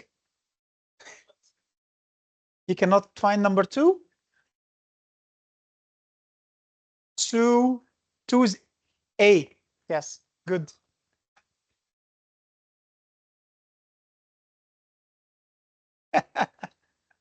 Look at the last word and then try to link it to the next. So 2A, 3. Okay, enough. Now work in 2 with a partner, please. Okay. Now in 2, please work with a partner.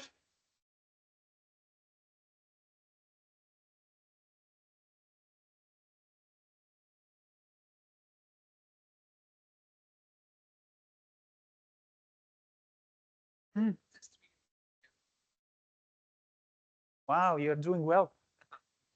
That's correct. Thank you. Yes. C, D, E, F, G, H, I, J.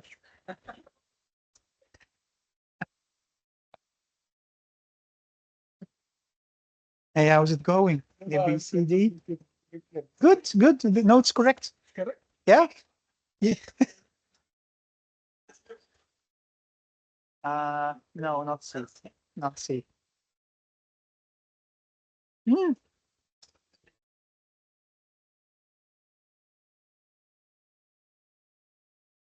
How is it going here? A, B, G? No, C.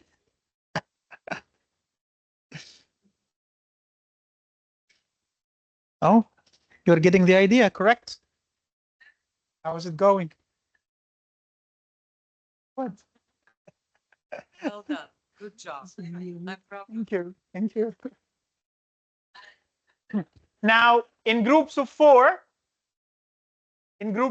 please check your answers. In groups of 4, please.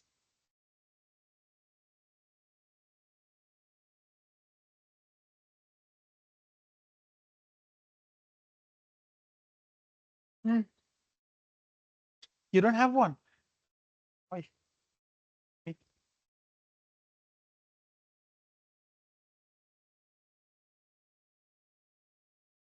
Hey, work together in groups of 4.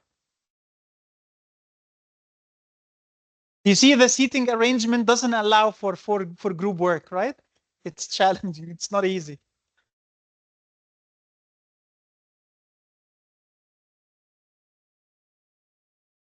So what are the answers? I think it's easy.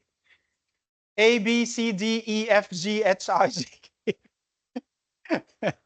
It's in alphabetical order. Yes. Yeah. You keep reading and then the answer is easy. Number 2 is A, and then B, C, D, E, F, G, H in alphabetical order. Okay. Yes. Okay. You didn't notice that.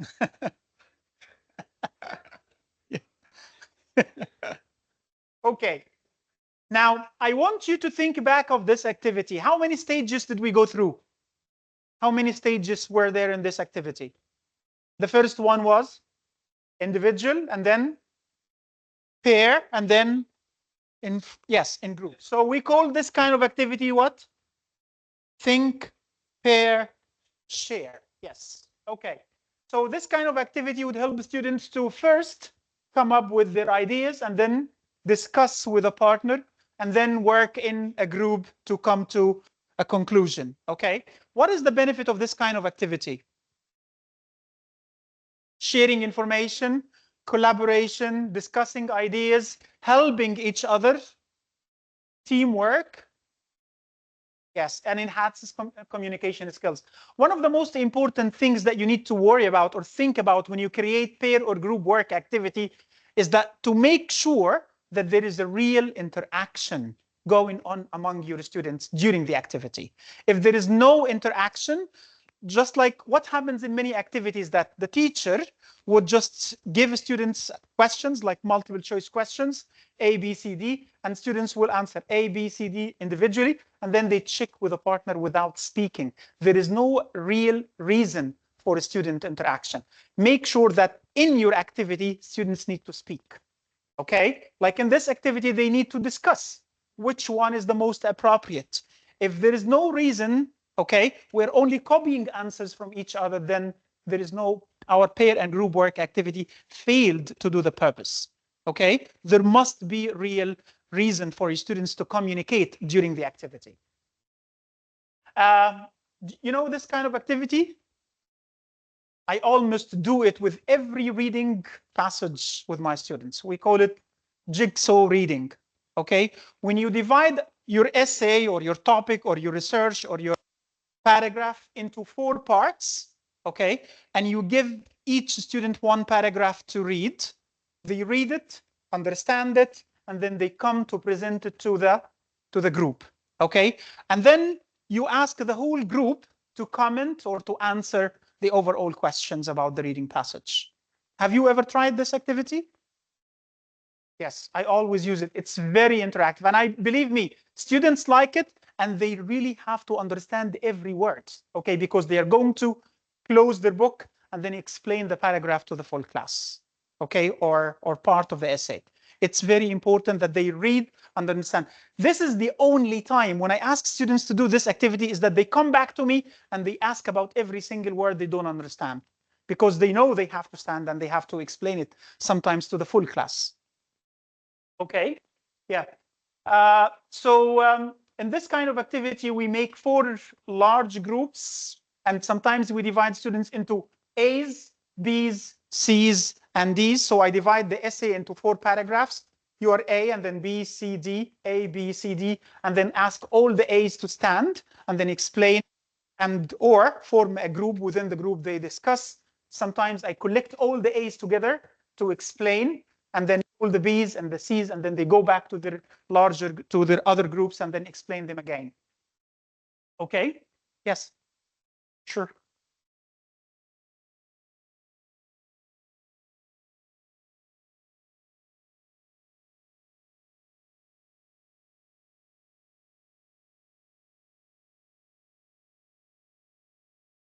Well, I haven't taught physics, okay?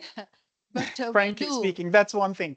The other thing is that when I'm talking about activities in general, you might need to adapt these activities to your specific context. It may not work with all the content that you teach, okay? But in some activities or in some tasks, it might be useful. I mean, there are no readings in your topic at all, in your course? Students don't have to read anything? No, I just need to understand how this can be applied. Because if there are... I wanted to do an activity but I was thinking again about the time. No, because I can provide an essay, yes, and then divide it into paragraph A, B, C, D. One student, the first student will read only A, okay?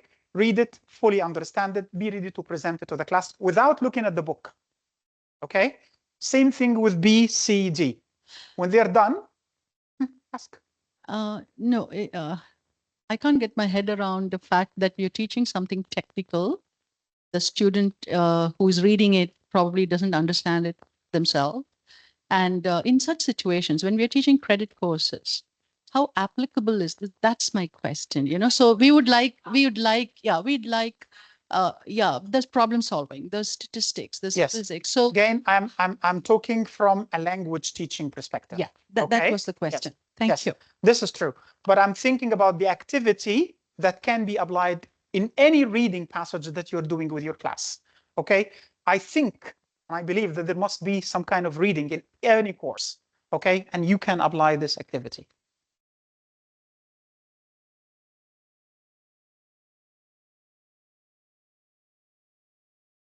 Developing a certain skill, you can always, distribute, the task into groups, and then ask that particular group to, explain that skill or show some kind of learning, about that skill.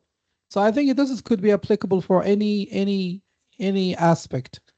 The whole idea is that you delegate a portion of that task or that skill to a group, and then you ask that particular group to share, with the rest of the group. So you're also developing, this delegation, or assigning a portion of that thing. Yeah. I know it is more related to reading passages most of the time, but it can be applied to any context, I believe. Exactly. You Again, need to do some tweaking, I mean. thank you, Dr. The activities that we're showing here are just given as examples for pair and group work activities that you can use in your classroom. You can utilize them. I mean, you know your specific subject much more than anybody else, and you definitely know how to adapt to this into your classroom whenever you find it suitable.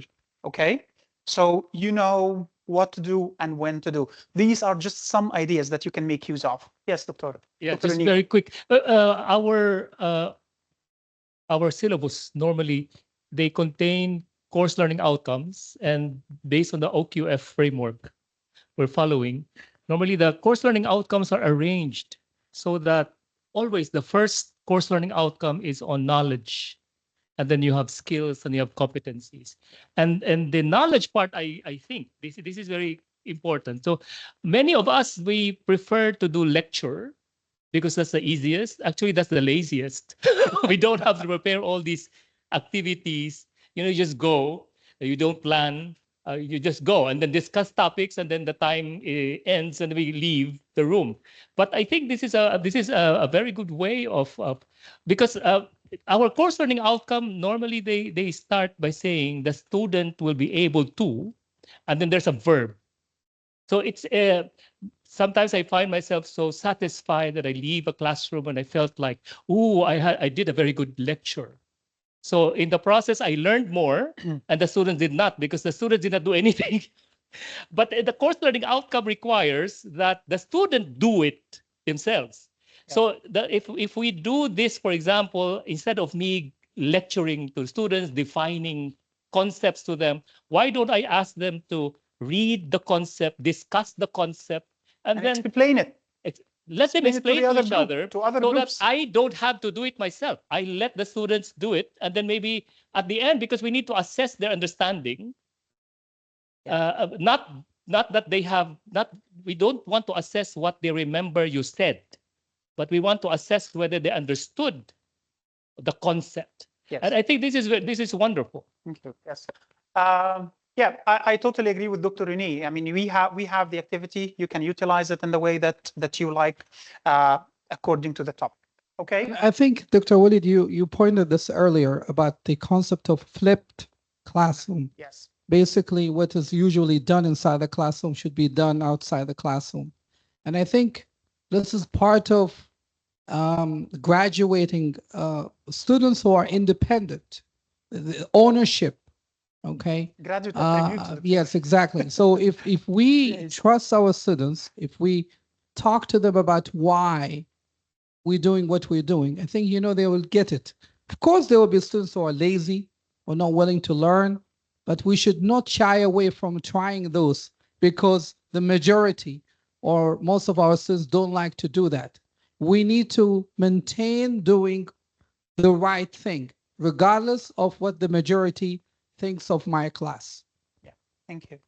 And Dr. Renew, you're saying that lecturing is the laziest way, but it's not actually. It's the most hectic. It's the most difficult, because you do all the job actually. You read, you explain, you illustrate, and then you get your. But the fact is that when you give.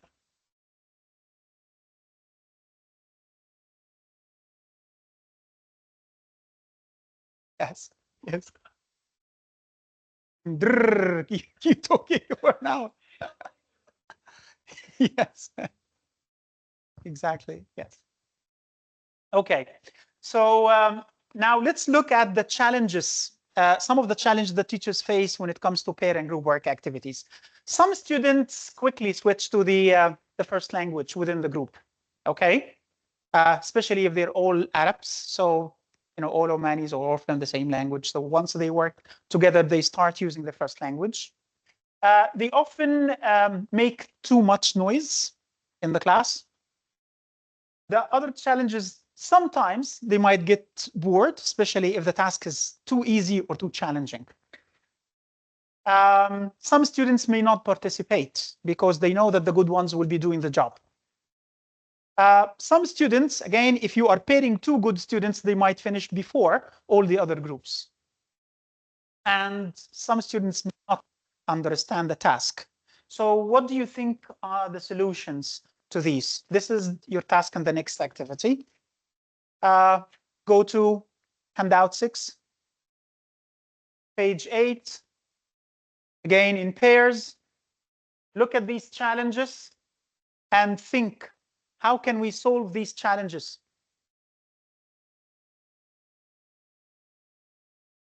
No partner? Left alone?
So let's think aloud. The first one, students quickly switch to the first language. What is the solution?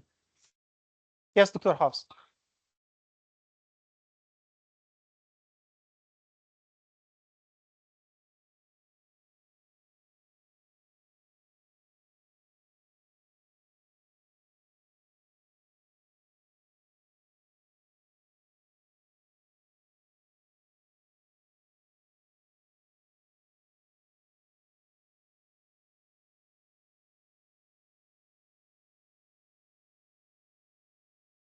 Yeah, because they don't understand, but they don't have the language.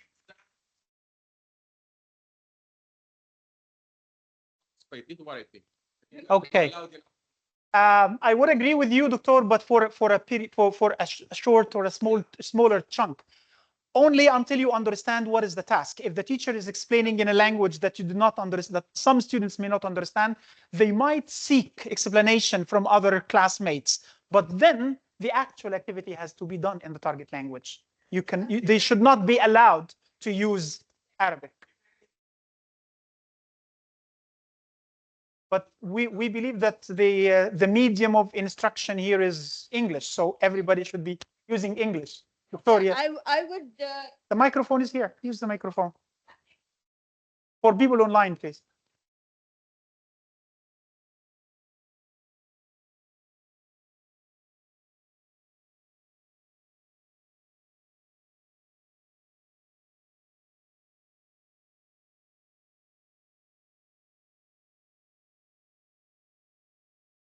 Exactly.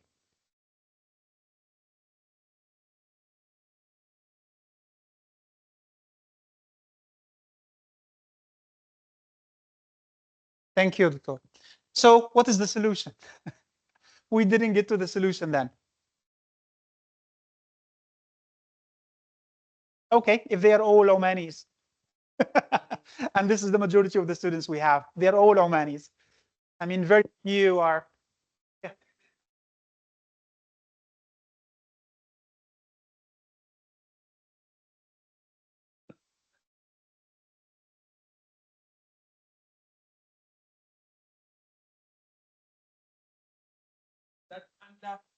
Assessment Exactly. final examinations. Sure. So you'll have some challenges. Exactly.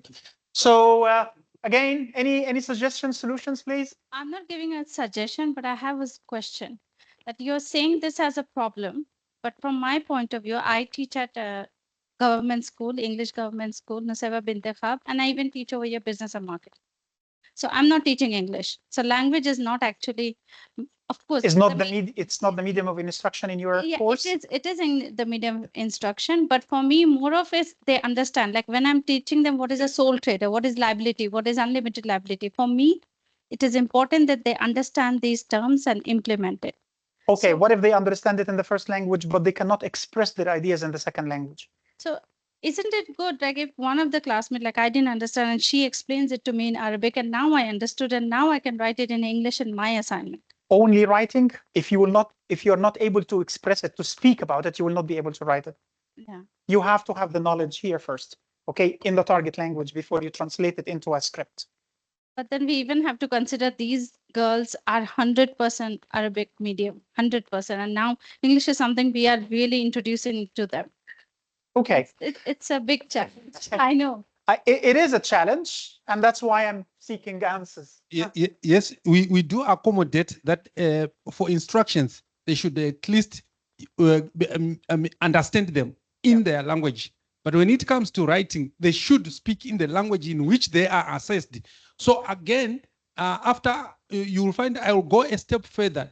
In my assessment, I again understand that they don't understand English. So there are some things that I tend to give them a credit, like say spellings, even grammar. For some reasons, I tend to give them a plus in 1 mark or so for those things. But they need to have the language. Yes. Okay. So we need to. Somebody who's trying to say, let's say the word sin, right? You find maybe they know the word sin as in CENE, but I'm talking of SEAN.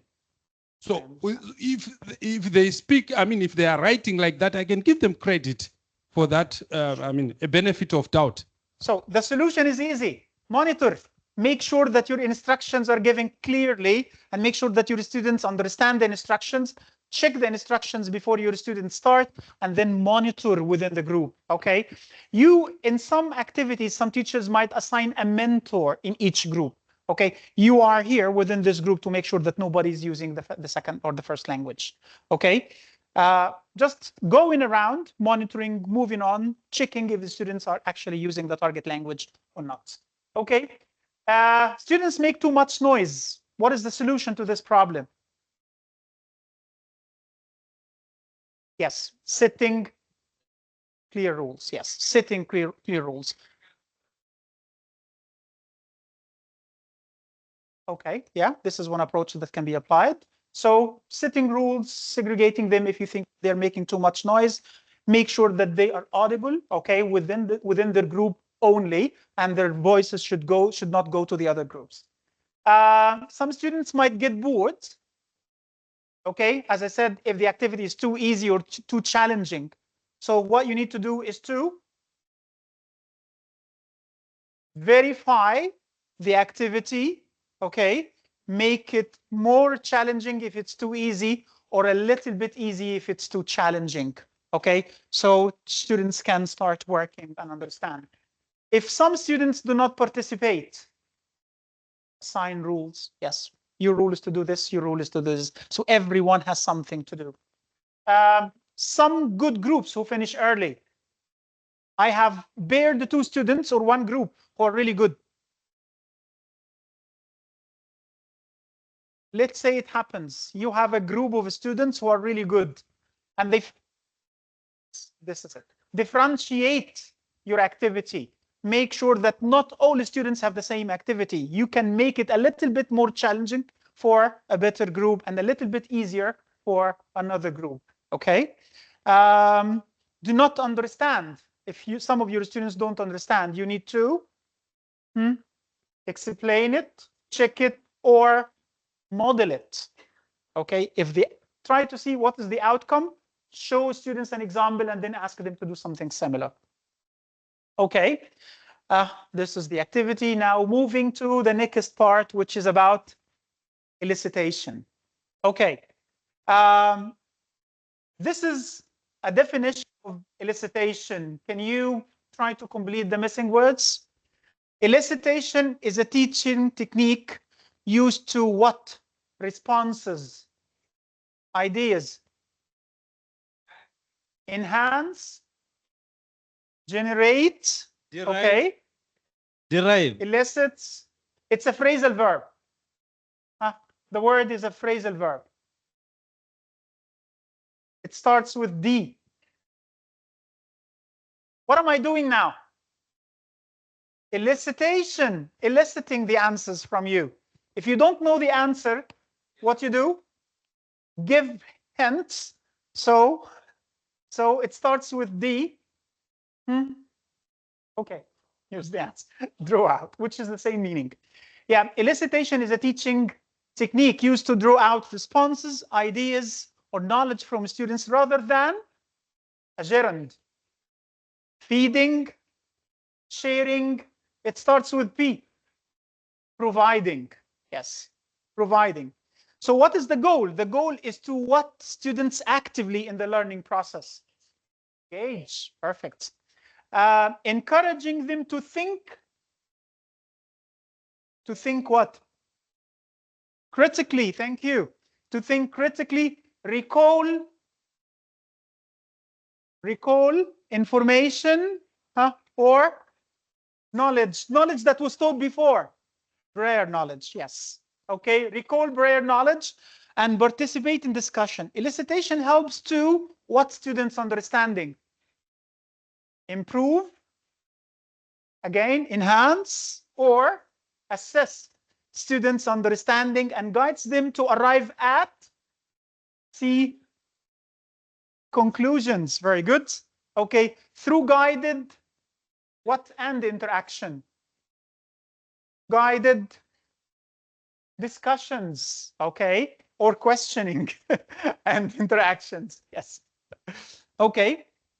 So in elicitation, we don't tend to give the answer to students. We want them to be able to think and provide the knowledge and link the knowledge that they have. It's like activating their schema, connecting the new knowledge that we are providing during the session to their prior knowledge. Okay.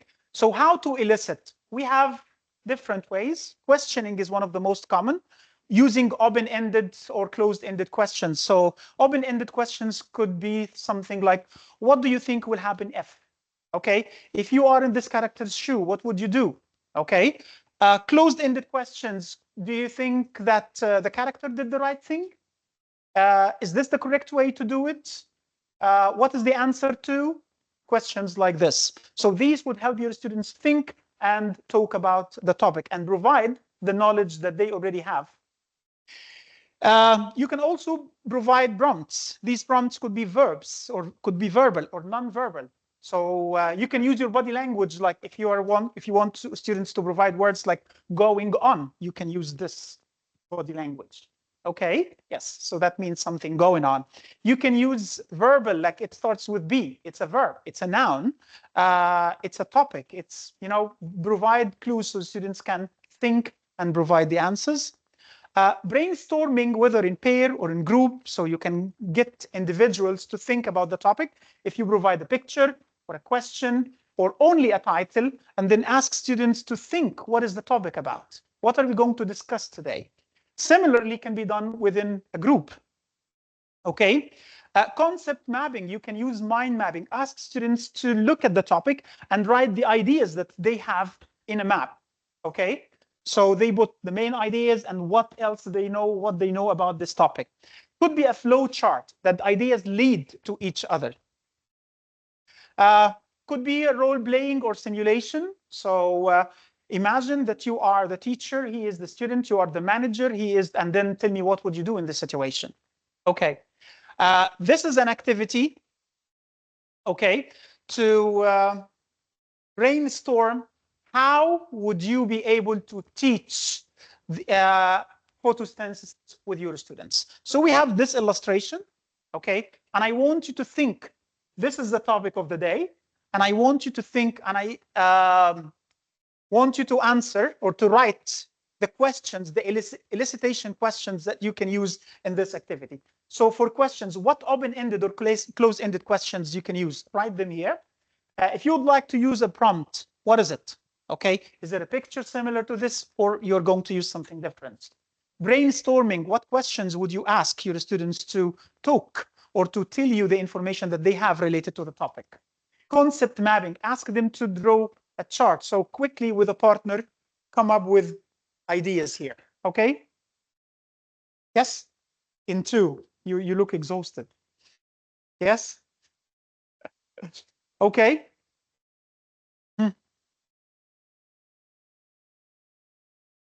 Can you directly through the questions at me? Tell me. Questions. We would like to teach photosynthesis. Okay. Yes. Look at the picture and yes. Can you explain what is going on in the picture? Can you explain the different parts of photosynthesis? What's in the picture? What is this? What happens here? Okay. Yes. This can be applied to any topic you teach. Okay. Whatever the topic you teach, you can show an illustration, a picture, a chart, or even the title of the topic and get your students to talk about. Again, we can use, as I said, questions or verbal or non-verbal prompts, brainstorming techniques with your students, and concept mapping and role-playing or simulations. Okay? Now, moving to feedback. Yes. The first question is to think of yourself as students. When you were students, did you like to get feedback from your teachers? If it was positive, right? Yeah. Okay. So why? Why do you think it's important to always get feedback from your teacher? Yes, we need to know what are we good at and what areas we need to improve. Exactly.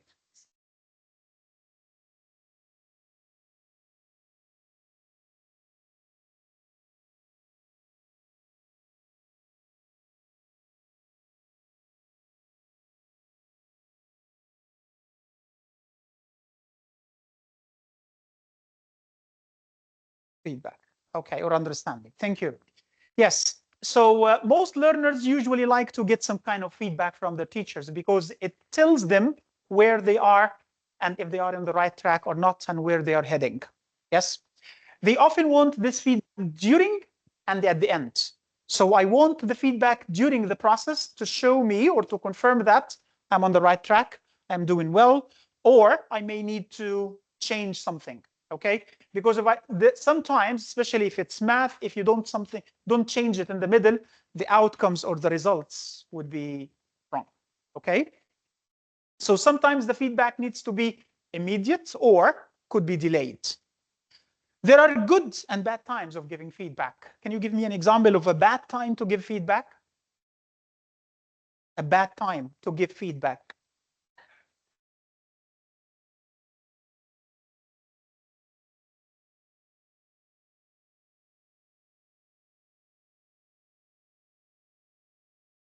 Okay, yes.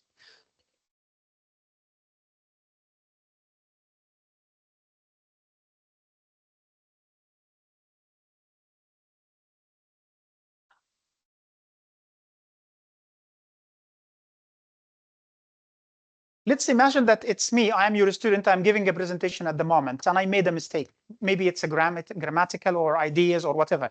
And do you think it's a good idea to ask or to stop the student and correct his mistake immediately? What will happen? You block, yes, you block the flow of ideas. Okay, yes. Yeah, the students will get nervous and you won't be able to continue.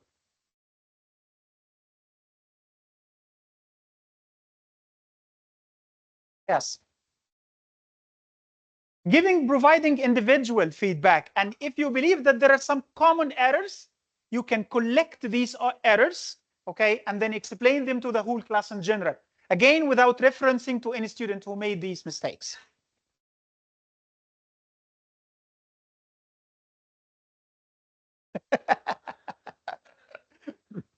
Do not sleep. Okay, so quickly move to handout 8. We are talking about formative and summative feedback.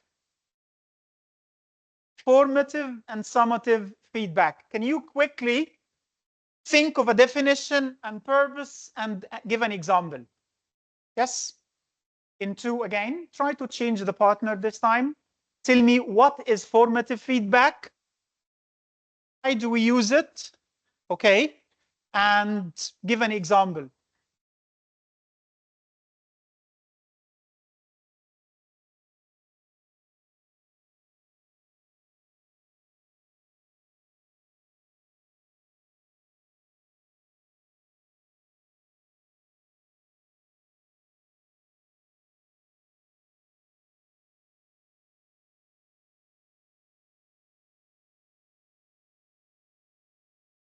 So what is formative? Continuous. It's done throughout. Yes. Okay. So formative feedback is what? Is elicitation. Visual. Ongoing. Yes. It's ongoing. Ongoing, provided what? The learning process. We're thinking about the time here. Before, after, or during. Yes. During the learning process, with the aim of helping students improve their understanding and skills before the final evaluation. It's often what and can occur during activities. It's often. Okay. It's often informal. Yes.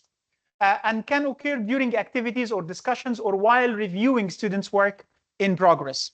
Why do we do this? Because we know that students need to understand their strengths and their weaknesses. They need to know what are the pitfalls that they have made, and they want to correct these so that the final product will look fine. This is an example. This is like a draft to an essay when you give feedback to one of your students. Giving verbal feedback after a discussion or a presentation, individual feedback to your students, suggestions, peer review, feedback, practice tasks. All these are different types of formative feedback. While summative feedback is provided at the end, yes, of a learning period or unit, often accompanied by a final grade or score. It evaluates the students' overall performance and understanding after the completion of a course or a semester. Why? To assess what they have learned during this semester and to provide a report. An example could be end of semester or end of term reports, feedback on a final project or a presentation, or a standardized test score. Okay. Now, how do we deliver constructive feedback? Again, feedback has to be clear and specific. Never say to one of your students that your essay is not good. Again, what does this mean?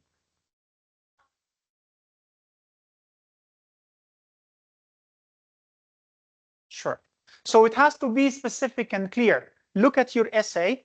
The topic sentence needs this. Okay, you need to work on the use of grammar or connections, or try to give specific things. And each time you give feedback, focus on only one thing.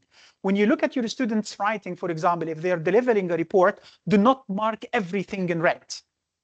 Every time you read a sample, okay, or a draft, try to focus on one part. So the first time, maybe you look at the ideas or the organization. The next time you look at the content, you look at the grammar or the structure, the cohesion, the conclusion. So every time, try to give only one kind of feedback, because if you provide all the mistakes students made, they will be overwhelmed with, don't know what to do. Shall I fix this or that? Or so be specific, give only one to focus on at a time. Focus on behavior, not the person. Don't tell your students that your writing is bad, okay? You need to improve this writing by doing this. Use the sandwich approach. So when you look at students' draft or work, try to give positive feedback at the beginning. So for example, your overall report is perfect. I like the introduction, but you might need to work on the body, paragraph 1 and 2. You might need to work on introducing the main ideas. But in overall, I can see that there is an improvement in your writing. So you see, you give positive, negative, and then end it with a positive. We call it the sandwich approach. So students do not feel intimidated when getting the feedback. Be timely. Yes, don't wait until the final product to give them the feedback.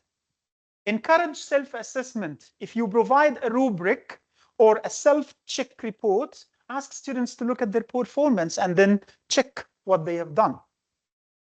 Be balanced, not only negative aspects, focus only on the positives. Offer suggestions for improvement. Again, don't say that it's just bad. You need to work on what specifically. Okay. In this handout, we've got some scenarios. The last one, the last activity.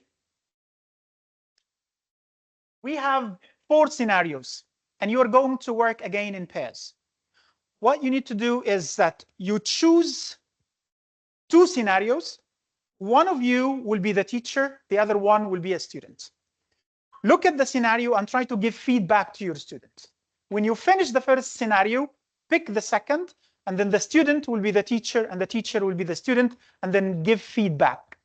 Okay? You know what to do? What to do? Choose 2 to what? Scenarios. You're going to role play. One of you will be the teacher, the other will be the student, okay? And you need to give feedback to the student. When you finish, swap using the other scenario, okay? 2 minutes to do this. Believe me, this is the last thing, the last activity.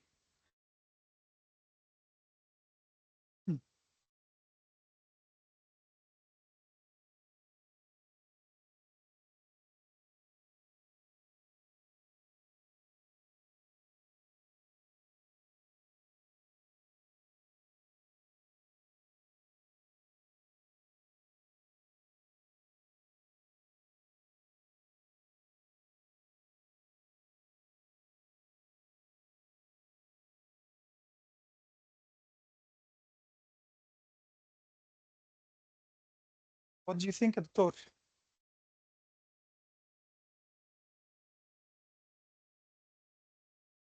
هو في نقاط لازم يعني will attract discussion. And I know that these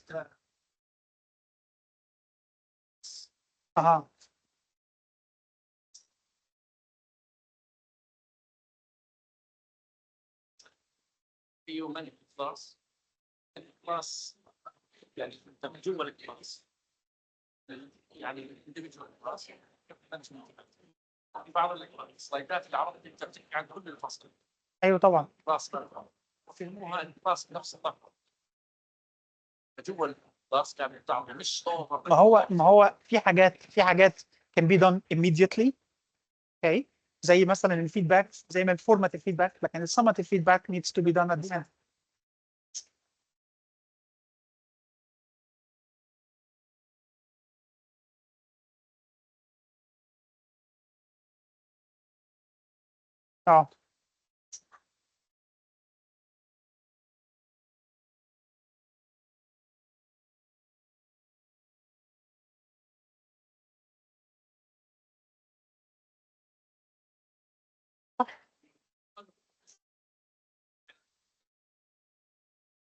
هو يا دكتور لما تيجي تدي topic او تدي example it has to be general. ما ينفعش ادي topic related to one only specific course.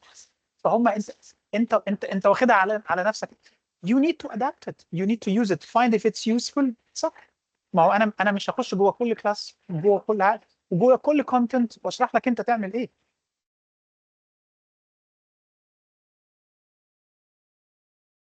صح.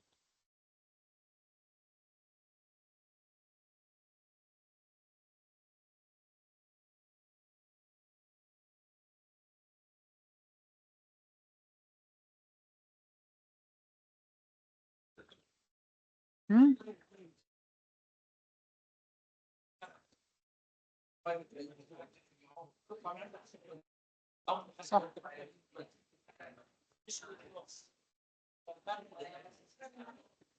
They need more elaboration.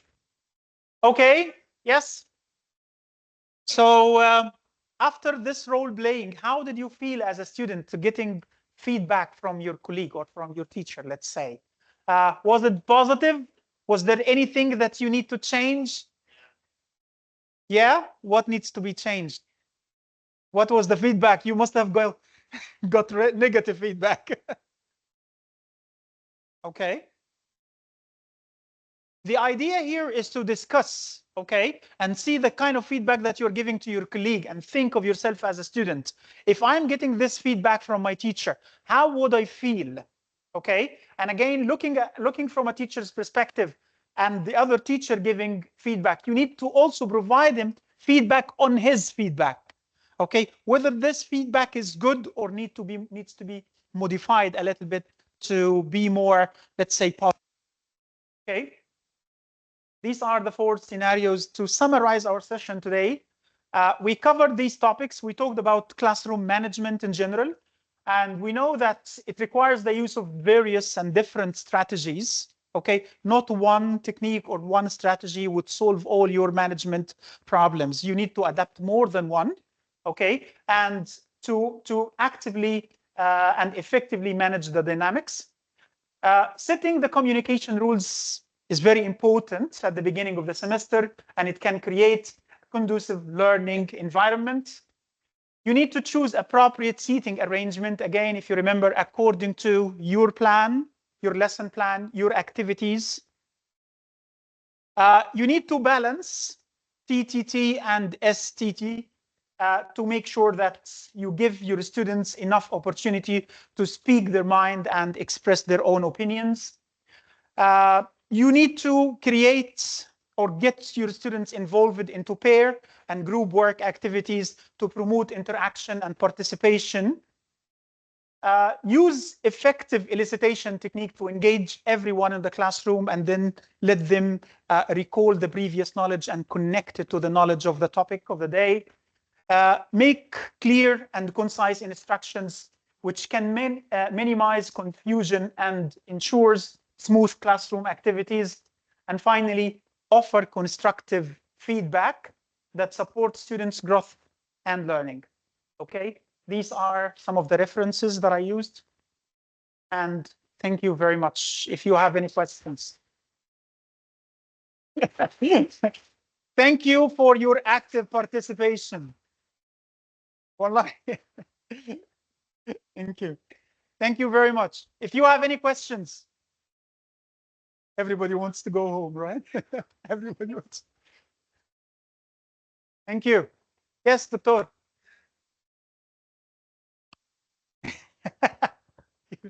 Give him the microphone, please. Without microphone. Okay. So I'm just asking about this idea of, let us say I have a topic that I know another teacher maybe has got a better understanding of that topic, and maybe I consult them and then they just come and do a presentation in that particular topic. So I'm not so sure whether it's acceptable to do that. To get another teacher to explain it? Yeah, just maybe they can come even for 20 minutes in my class if they are free, provided they are free. I think it depends on the other teacher's availability. Yes. And if they are willing to do this and participate, that would be great. Why not? Okay, thank you. Why not? It's something positive. I mean, we always encourage peer feedback. Any other questions? Thank you very much. Thank you. Thank you very much. Thank you very much. Thank you. Very much. Thank you, Dr. Walid. Thank you for an amazing session. Highly interactive, mashallah. I feel the energy in the room. It's an amazing vibe, Yamana. So great work, Dr. Walid. You inspire, I'm sure you've inspired them all for the next academic year. You certainly inspired me. So shukran. Barakallah fiqh. I just wanted to ask everyone here to please scan the QR code We have a full house, so I expect to see the same number of people on my responses list, please.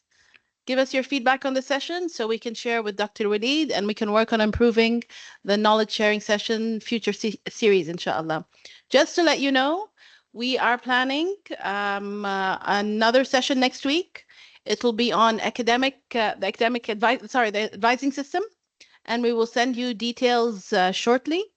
And we plan to have this, we will try to have a KSI, a knowledge sharing initiative session on a weekly basis, and we will keep you apprised, inshallah. Thank you so much for being here. Thank you for participating and the active enthusiasm. And we look forward to seeing you next week, inshallah. All the best, everyone. Thank you.